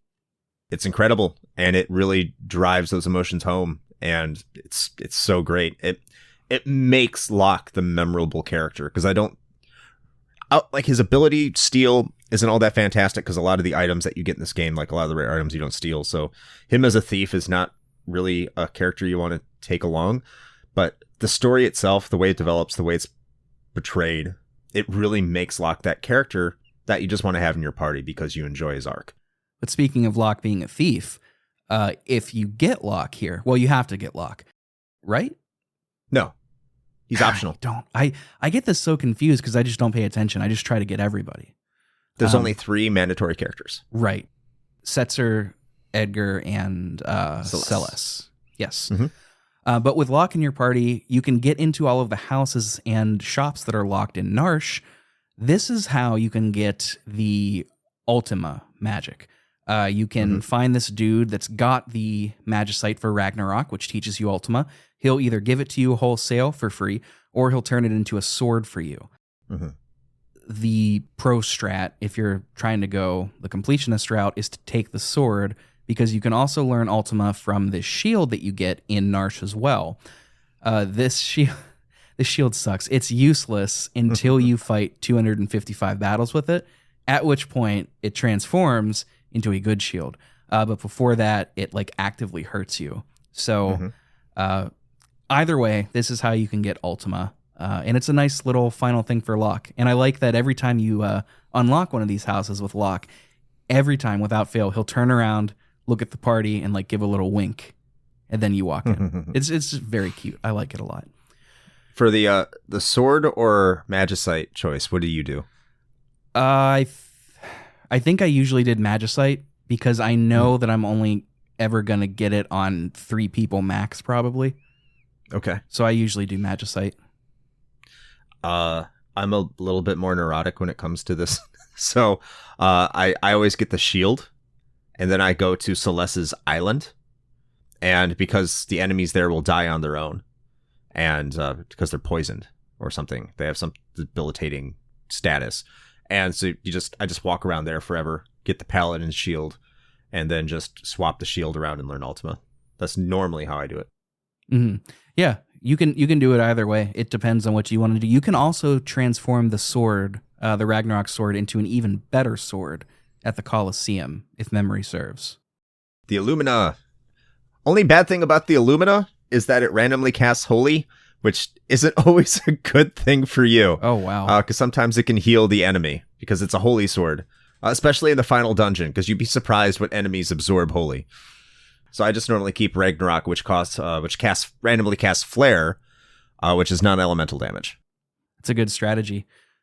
Speaking of, though, we have gathered all of our members. We've talked about their scenarios in various terms.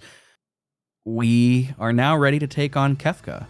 And it's at this time you can, if you're ready to, you can also do some grinding. You could have gone to Kefka a while ago. It's up to you.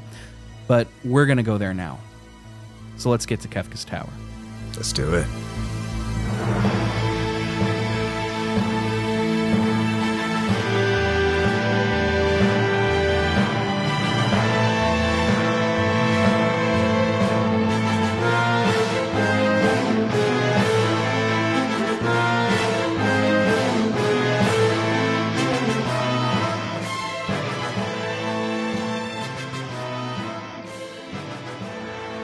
So when you go there, you approach it from the air, and everybody has a bit of a moment of hesitation, because taking down Kefka and the Warring Triad is going to obliterate magic from the world, and espers are going to disappear. So everybody says, wait, what's going to happen to Terra? But it's cool because, we're right there. We don't have time to worry about this. You could see it in everybody, in the sprites' faces. For a moment, they're like, oh shit. But it's like, we've got to go. Like, we don't have time to worry about this. We've got to do what's in front of us and get in here. So, into Kefka's Tower we go. We make 3 parties for this dungeon. This is why I said, like, this is, like you said, Chris, Phoenix Cave is preparing you for this dungeon. You're making 3 parties here, and it's essentially the same deal. You're going through, hitting switches to let other parties go through, etc., etc.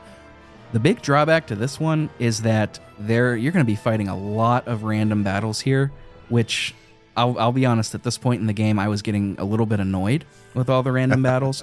And a lot of mid-bosses here, and some of them are very strong, and some of them have cheap movesets. That can be tough. Now, if you're playing the Super Nintendo version of this game, because I think they fixed this in the Pixel Remaster, is that you just do Vanish Doom. If they're that difficult. I know it's cheesing it, or Vanish Death. I don't think I did that because what I normally do is there's a forest in the World of Ruin where you fight I think Allosauruses and Brachiosaurs or something like that. Yeah. That do massive amount of experience and magic points, and I grind there until everyone's like level 60 or 70 or something like that.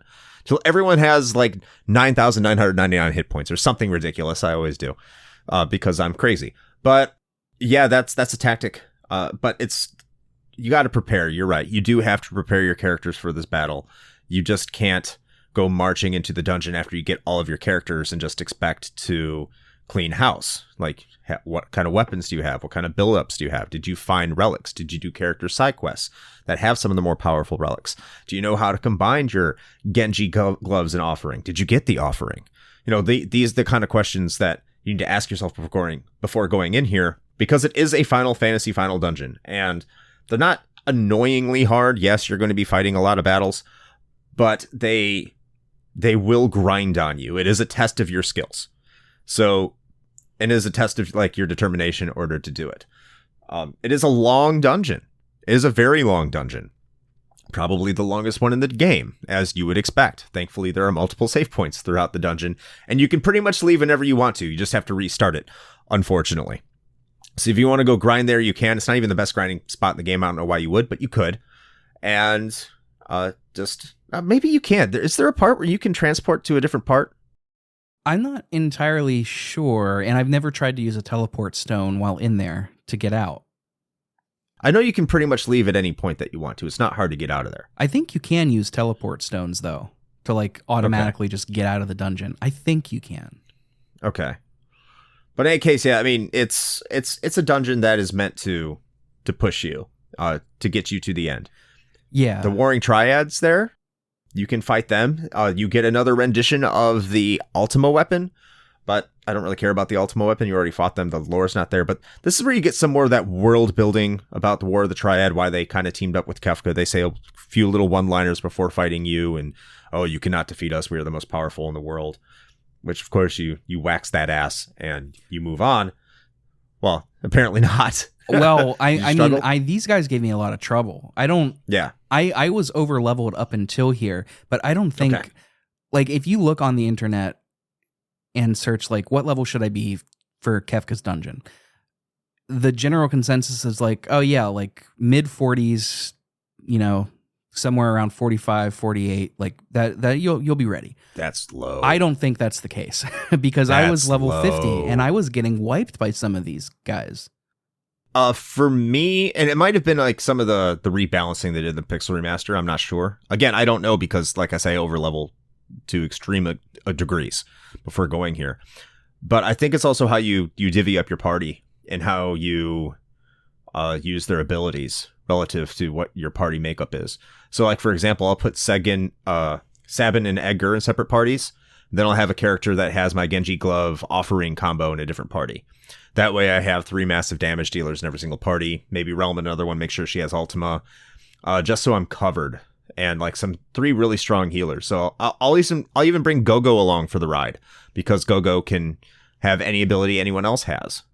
So I can do Bum Rush twice if I want to put Gogo with Sabin. And just do massive damage output. I usually leave Amaro behind though. So he could stay there. But that's also where, like, recognizing where the game is broken in its balance and how characters are more powerful than the other ones, I think for me came into play. So especially like if you're training your characters to know Ultima, as you said, you have at least 3, but you combine that if you did the Fanatics Tower, where I think that's where you get the gem box where you can do multicast, and you happen to score a economizer which has 1 MP costs, like, you can completely break this game open.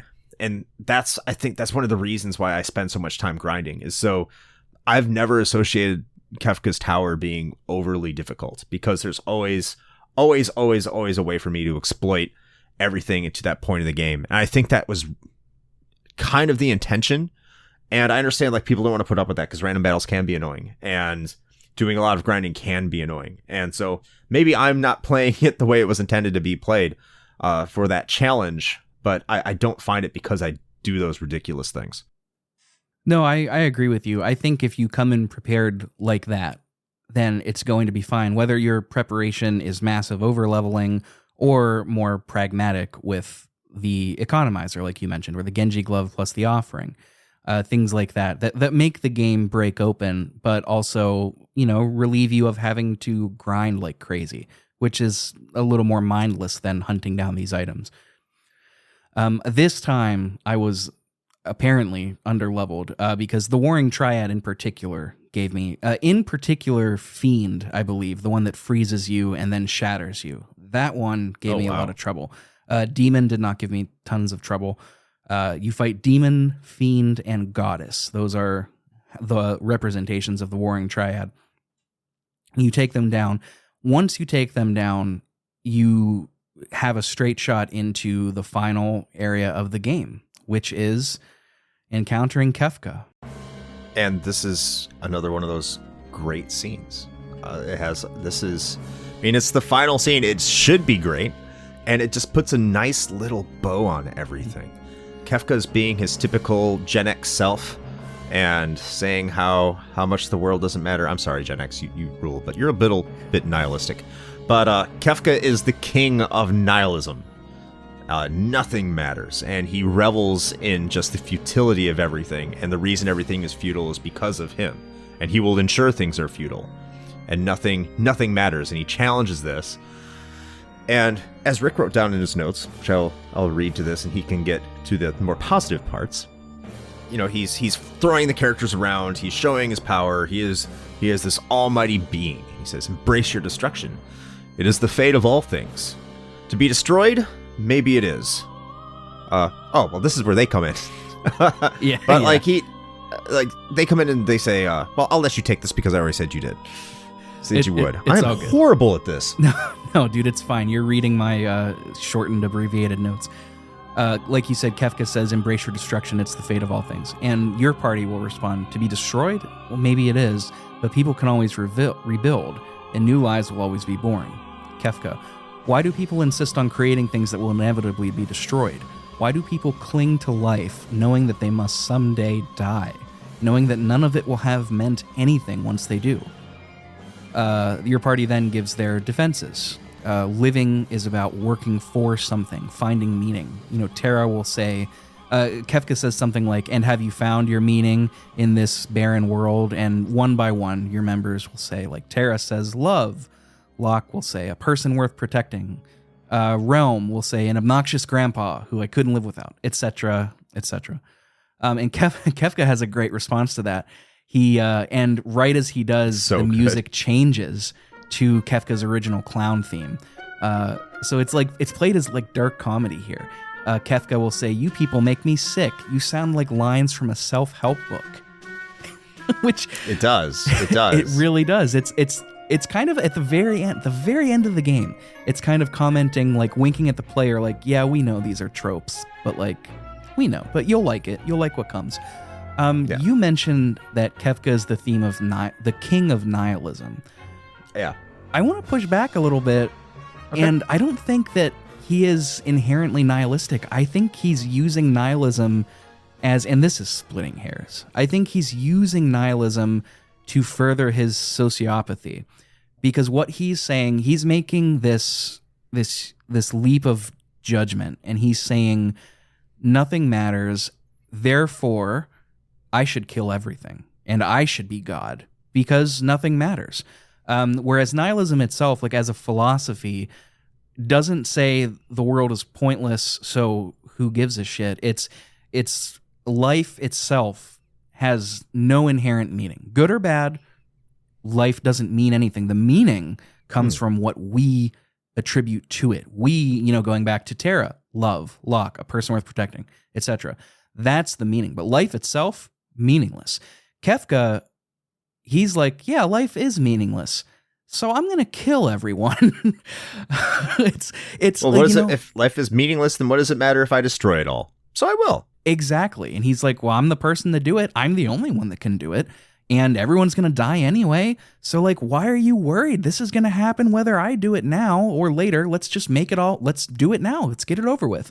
I think it's more because I've heard that Kefka was I've heard nihilism in Kefka since before I even knew Final Fantasy VI could be played in the modern age. Like I heard it forever.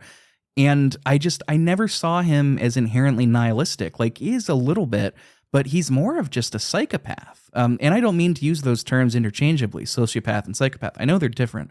But Kefka's a monster is what I'm saying. He wants to destroy everything because he doesn't care.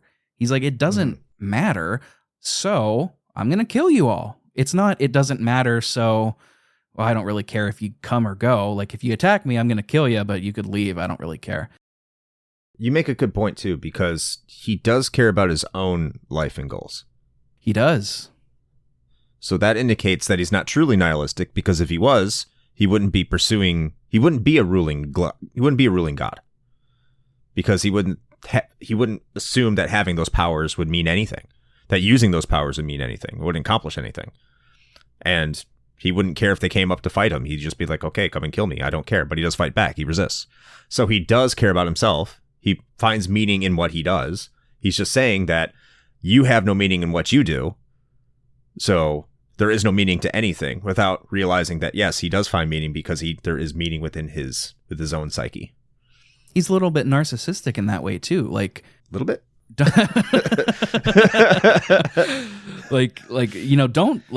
don't mess with me, but like your life, I mean, really? Yeah.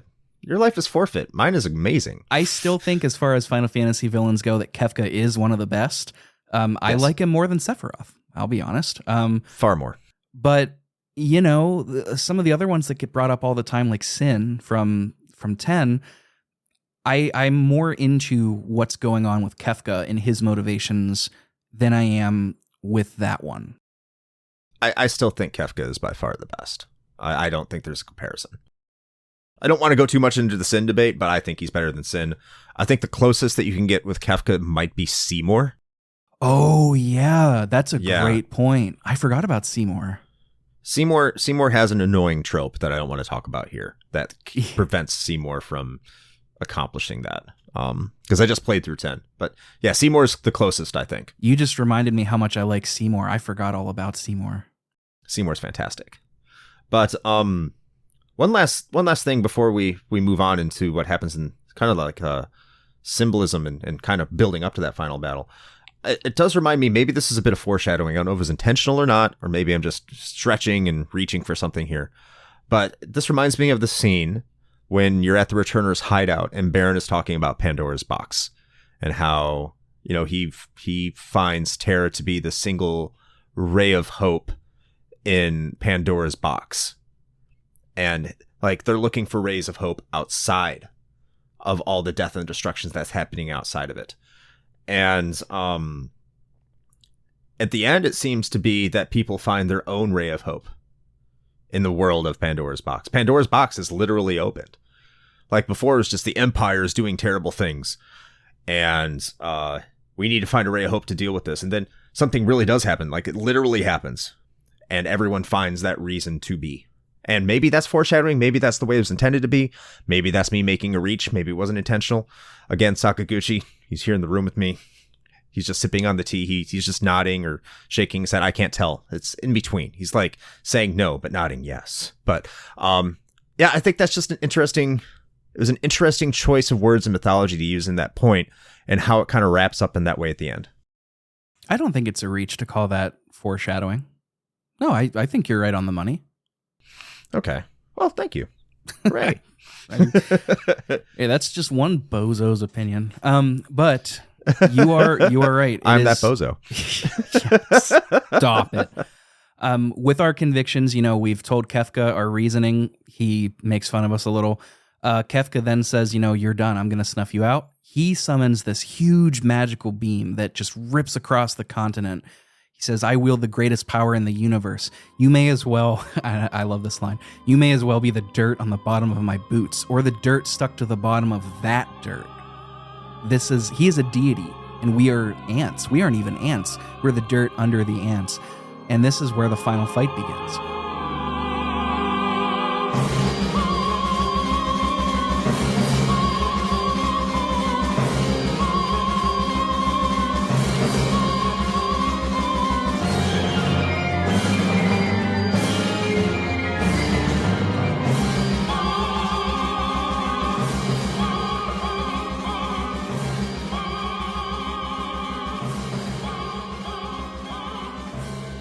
We get to set the new order. This is an interesting way of doing it. We set up a party, and then we set up the order in which the reserves will come in if those party members fall. I think that's how it goes. Yes. And this is where we get to see Kefka in his just truest form. This last section is maybe may be so far my favorite Final Fantasy moment of every Final Fantasy game that I've played.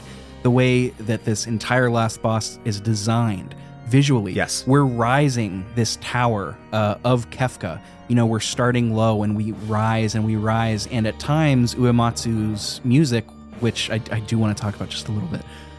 We have to. It gets very reverent with organ, and it sounds very religious as we're climbing this like bizarro Tower of Babel, where we are climbing to reach God, but it's not God, it's Kefka. It's this twisted God. And in a way, it's like we're starting in hell, moving up to purgatory, and before we're reaching the zenith, which is maybe getting ahead of myself a little bit. When we reach the purgatory, you can see this tower has just depictions of people just writhing in pain with Kefka kind of on the side. And then when you rise to the top, it's like the heavens open and the organ, the stacked fourths of the organ theme from the intro is reprised. And it's so fucking cool. Down from the heavens comes our false god Kefka, and he's depicted in this Michelangelo-esque design, just very, he's nude except for like a robe, and he's posed like something Michelangelo would have sculpted, and he's got this twisted smile. The religious, I don't know if that's iconography, is just off the charts. Yeah. In this battle, you're going up in a tower, as you said, you're going layer and layer and layer, you're moving way up. And I can't remember if this is the same way in the Pixel remaster, but the names of the forms of these parts that you're defeating of the bosses are the orders of angels. No, they changed it to just like it's like something statue A, B, C, etc. They completely changed it. That's horrible. Yep. Maybe that's a Woolseyism, but I don't like that. I like if that's maybe I'm misremembering, but I know like one of the forms was called like Seraphim. It makes so much more sense that way. It does. Especially when you get to the top level right before Kefka. It looks like Mary as she is traditionally drawn, with what looks like a child and then like a cherub angel. So kind of like the manifestation of a Jesus Christ-like figure, like the Virgin Mary over Christ. I'd have to go look at it again. I could point it out, but that is very deliberate. That cannot be unintentional. You cannot tell me that's not what it's supposed to be. There's that trope, right, with JRPGs, like, level 1, find my dog, level 99, kill God. Like, there's that trope. It's in so many of them. It wasn't a trope at this time, and this game largely helped solidify it as such. And that's exactly what we're doing. This is a twisted deity. I mean, we are fighting God, but it's not a benevolent God. It's a malicious, twisted God in Kefka. Perversion. That's why I wrote down Bizarro Tower of Babel, because we're not climbing to meet the angels. We're climbing to confront this monster. And you said it's off the charts here. I agree 100%. This is a masterclass. This whole last scene, it's just chef's kiss. I could not imagine anything except renaming the statues to the angels. I cannot imagine anything that would make this better. And Uematsu's score. Can we talk about Dancing Mad?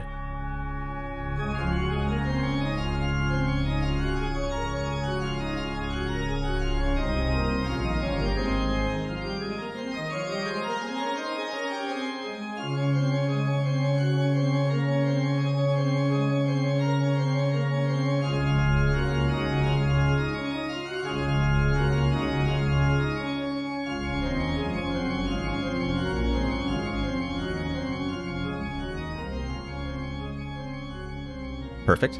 Dude. So there's a debate in the community as to whether this or One Winged Angel is Uematsu's crowning achievement in Final Fantasy. What do you think?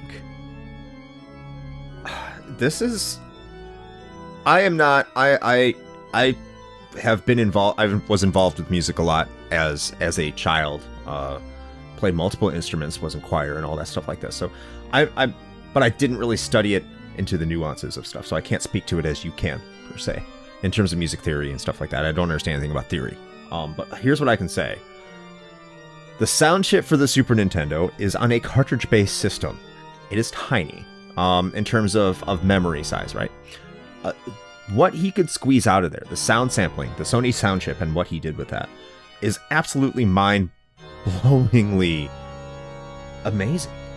It's really good. I don't understand personally why people love One Winged Angel so much. I just think it was because there's this very, vocal track and Latin stuff, and that going on in the background makes it sound like, typical anti-religious evil kind of themography, or whatever the word is for it. Because I don't even think One Winged Angel is as good as the Extreme from Final Fantasy VIII, personally. I think that's a much better song, and because I don't want to go into the reasons why, I just think that Final Fantasy VIII's ending sequence is better than Final Fantasy VII's in terms of music. I just think that One Winged Angel is a song that sounds like it was written to be cool, as opposed to really tie anything in. I think when you look at how Sephiroth is represented as a one-winged angel, a fallen angel, I think it was really more of a holdover from what they accomplished with Kefka, who is very deliberately supposed to be Lucifer. I don't even think, Kefka has one wing either. He has both of his wings. He is supposed to represent Lucifer in all his glory before he fell, because Kefka has not fallen. Kefka is the god. He is the perversion of a deity and of, all of religion.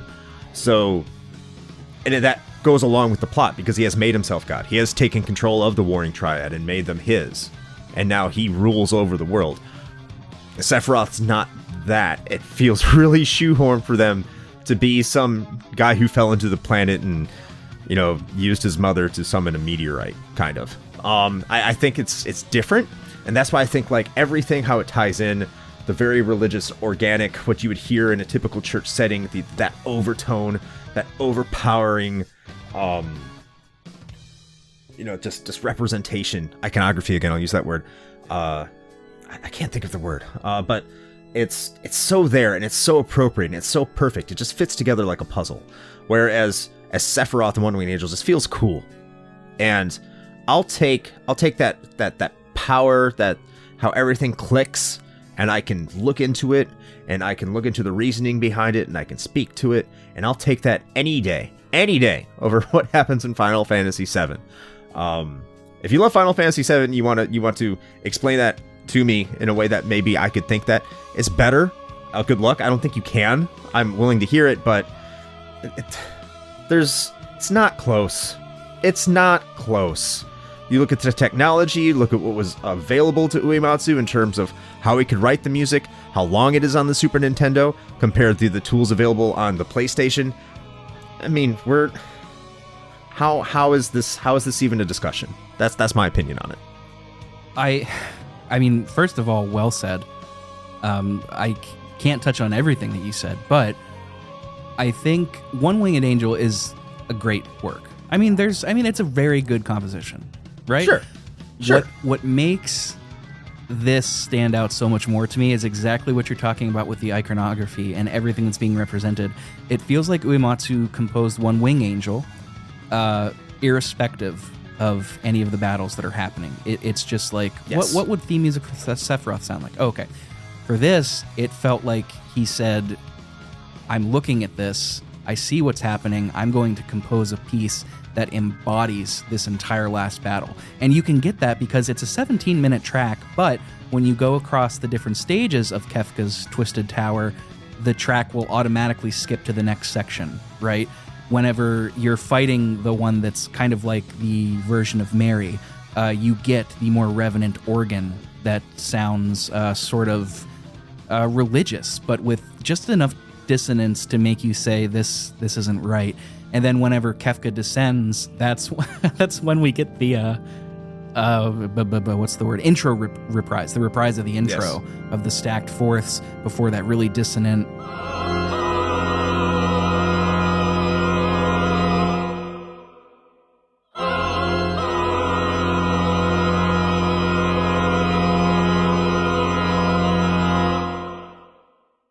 I don't know, dude. Like, I haven't heard all of Uematsu's catalog, but God damn, this is good. This is so good. I think it's the best piece he's written. I think It's gotta Magnum be Opus is appropriate. It's got at least for Final Fantasy. Or maybe a track from Rad Racer might be better. I don't know.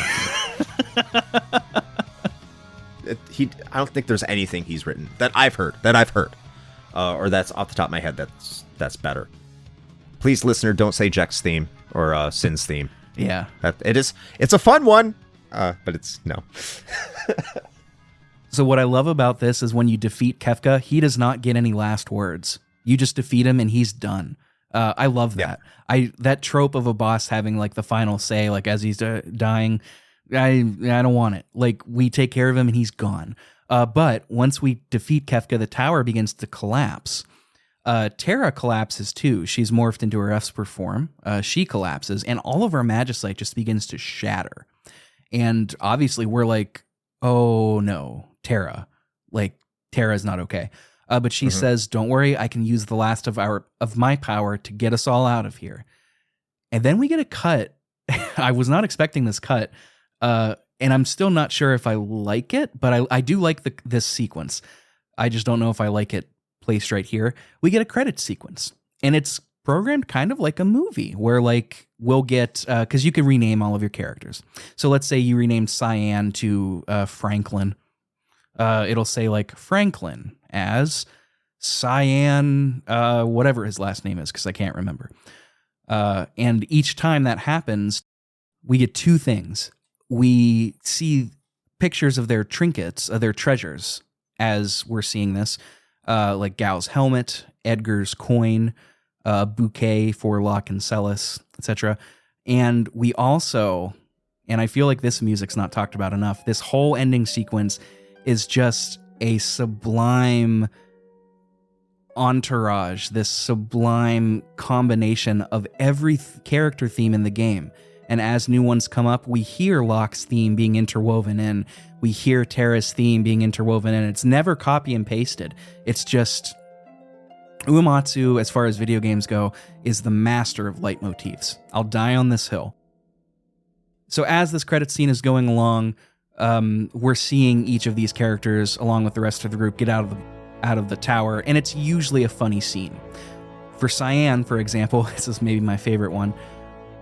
Edgar walks and the bridge collapses, and Edgar's hanging onto the thing, and he's like, Cyan, will you please press that switch, like to bring the bridge back? And Cyan like looks at it, and he walks all around it, and he's like, oh, I'm not so good with technology. And he jumps around like he's about to fight it, and then he like huffs and puffs, and he jumps up, and he steps on the switch. And then he's like, well, I think I'm getting better at this. It's so silly, but not all of them are silly. With Shadow, for instance, he decides to stay behind. He gets Interceptor out, and he's like, go boy, like you've got to go, like be with them, get out of here. I have to stay behind. And he climbs up into a cave, and I didn't write down the full quote, but he says, Baram, come find me, all right? His partner, his friend from the flashbacks that we admittedly kind of glossed over, but so he presumably stays behind and dies. That's what I was taken as. What really crushed me is the first time I played this game and I didn't play Shadow, it just plays his music, which is already kind of like very overly dramatic. Especially the way that Uematsu just tunes it up at this point. And I just realized like I thought he's already dead. And like this makes it worse. He's just kind of like, I have no place in this world, whether it's the new one or the old one. He just kind of, he doesn't want to live anymore, and it's sad, I wish there was more to it than that, but it is what it is. It's a realistic ending, not everything's going to be all happy all the time. No. Everyone makes it on to the airship as the last piece of our Magicite collapses. It breaks. Terra flies off in front of the airship, and she's like, follow me. Come on. The imagery of the ship going through Kefka's ruins is amazing. It's so good. Just go look it up. I'm not even going to try to describe it. It's very cool. Terra loses her power and falls, and luckily Setzer is able to speed down, and he catches her. Right, and she's okay. She's on board. And something super. It's so funny. It's so funny they chose to end it this way. We don't know Tara's okay immediately because we get some scene cuts to see like Katarina and Dwayne with their baby and all the kids, and they're saying like, don't lose hope, don't lose hope. And then we see on board Tara is dragged from off screen, so we don't even know immediately that she's okay. And she gets up, and Setzer says, with his little wink, he's like, I told you, didn't I? She's the fastest ship in the world. Credits.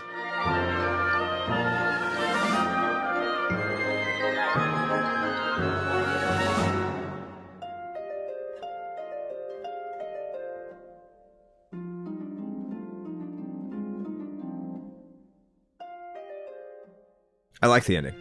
I really like the ending. It's really good. And we also, just as we're kind of cruising around, we're seeing folks on the ground. Like I mentioned, Katarina's baby. We see towns being rebuilt and plants are sprouting again. So this is not, the world of balance ended as bleak as could be. This is a message of hope. Like, we won this time.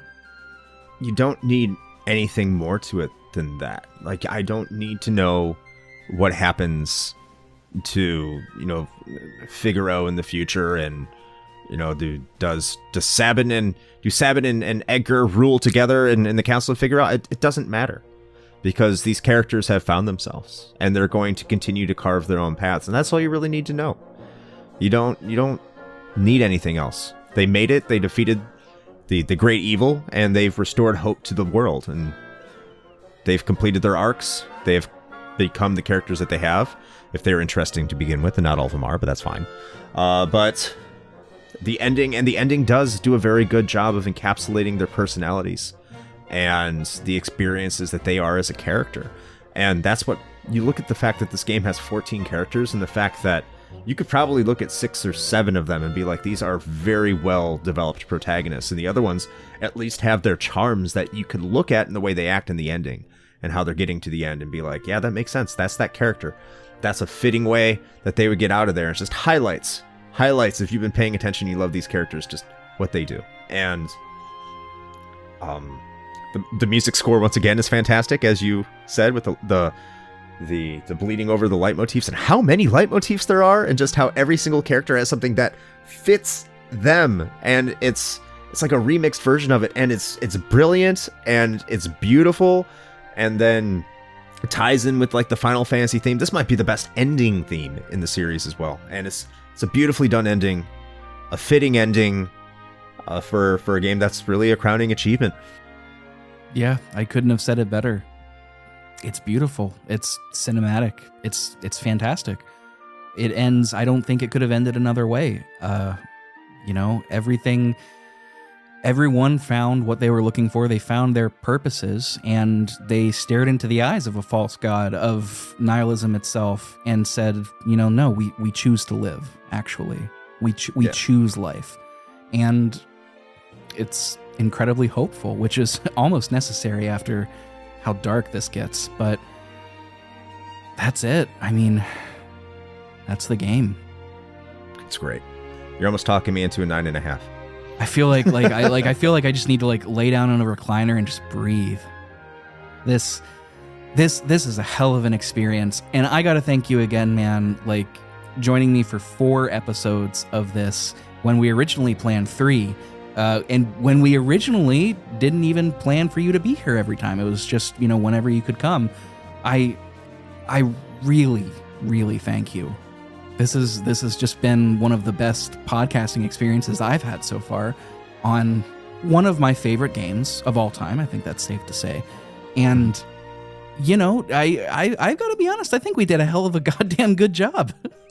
I think we did really well.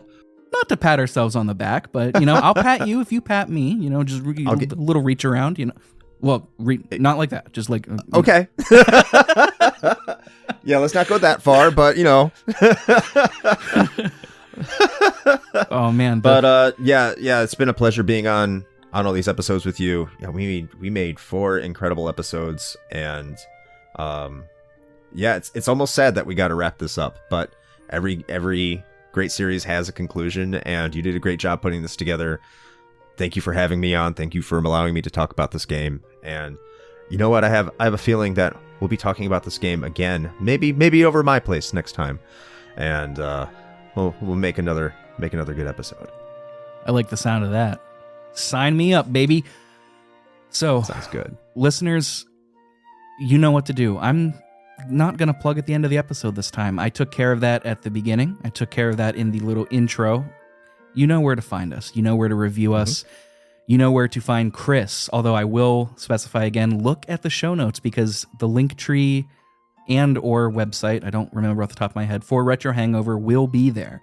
And you can find all of the amazing stuff that they do. I highly recommend it. It's one of the only shows that I listen to consistently all the time, even on games that I haven't played. So do that and take a breather because you've earned it if you've listened to every episode of this.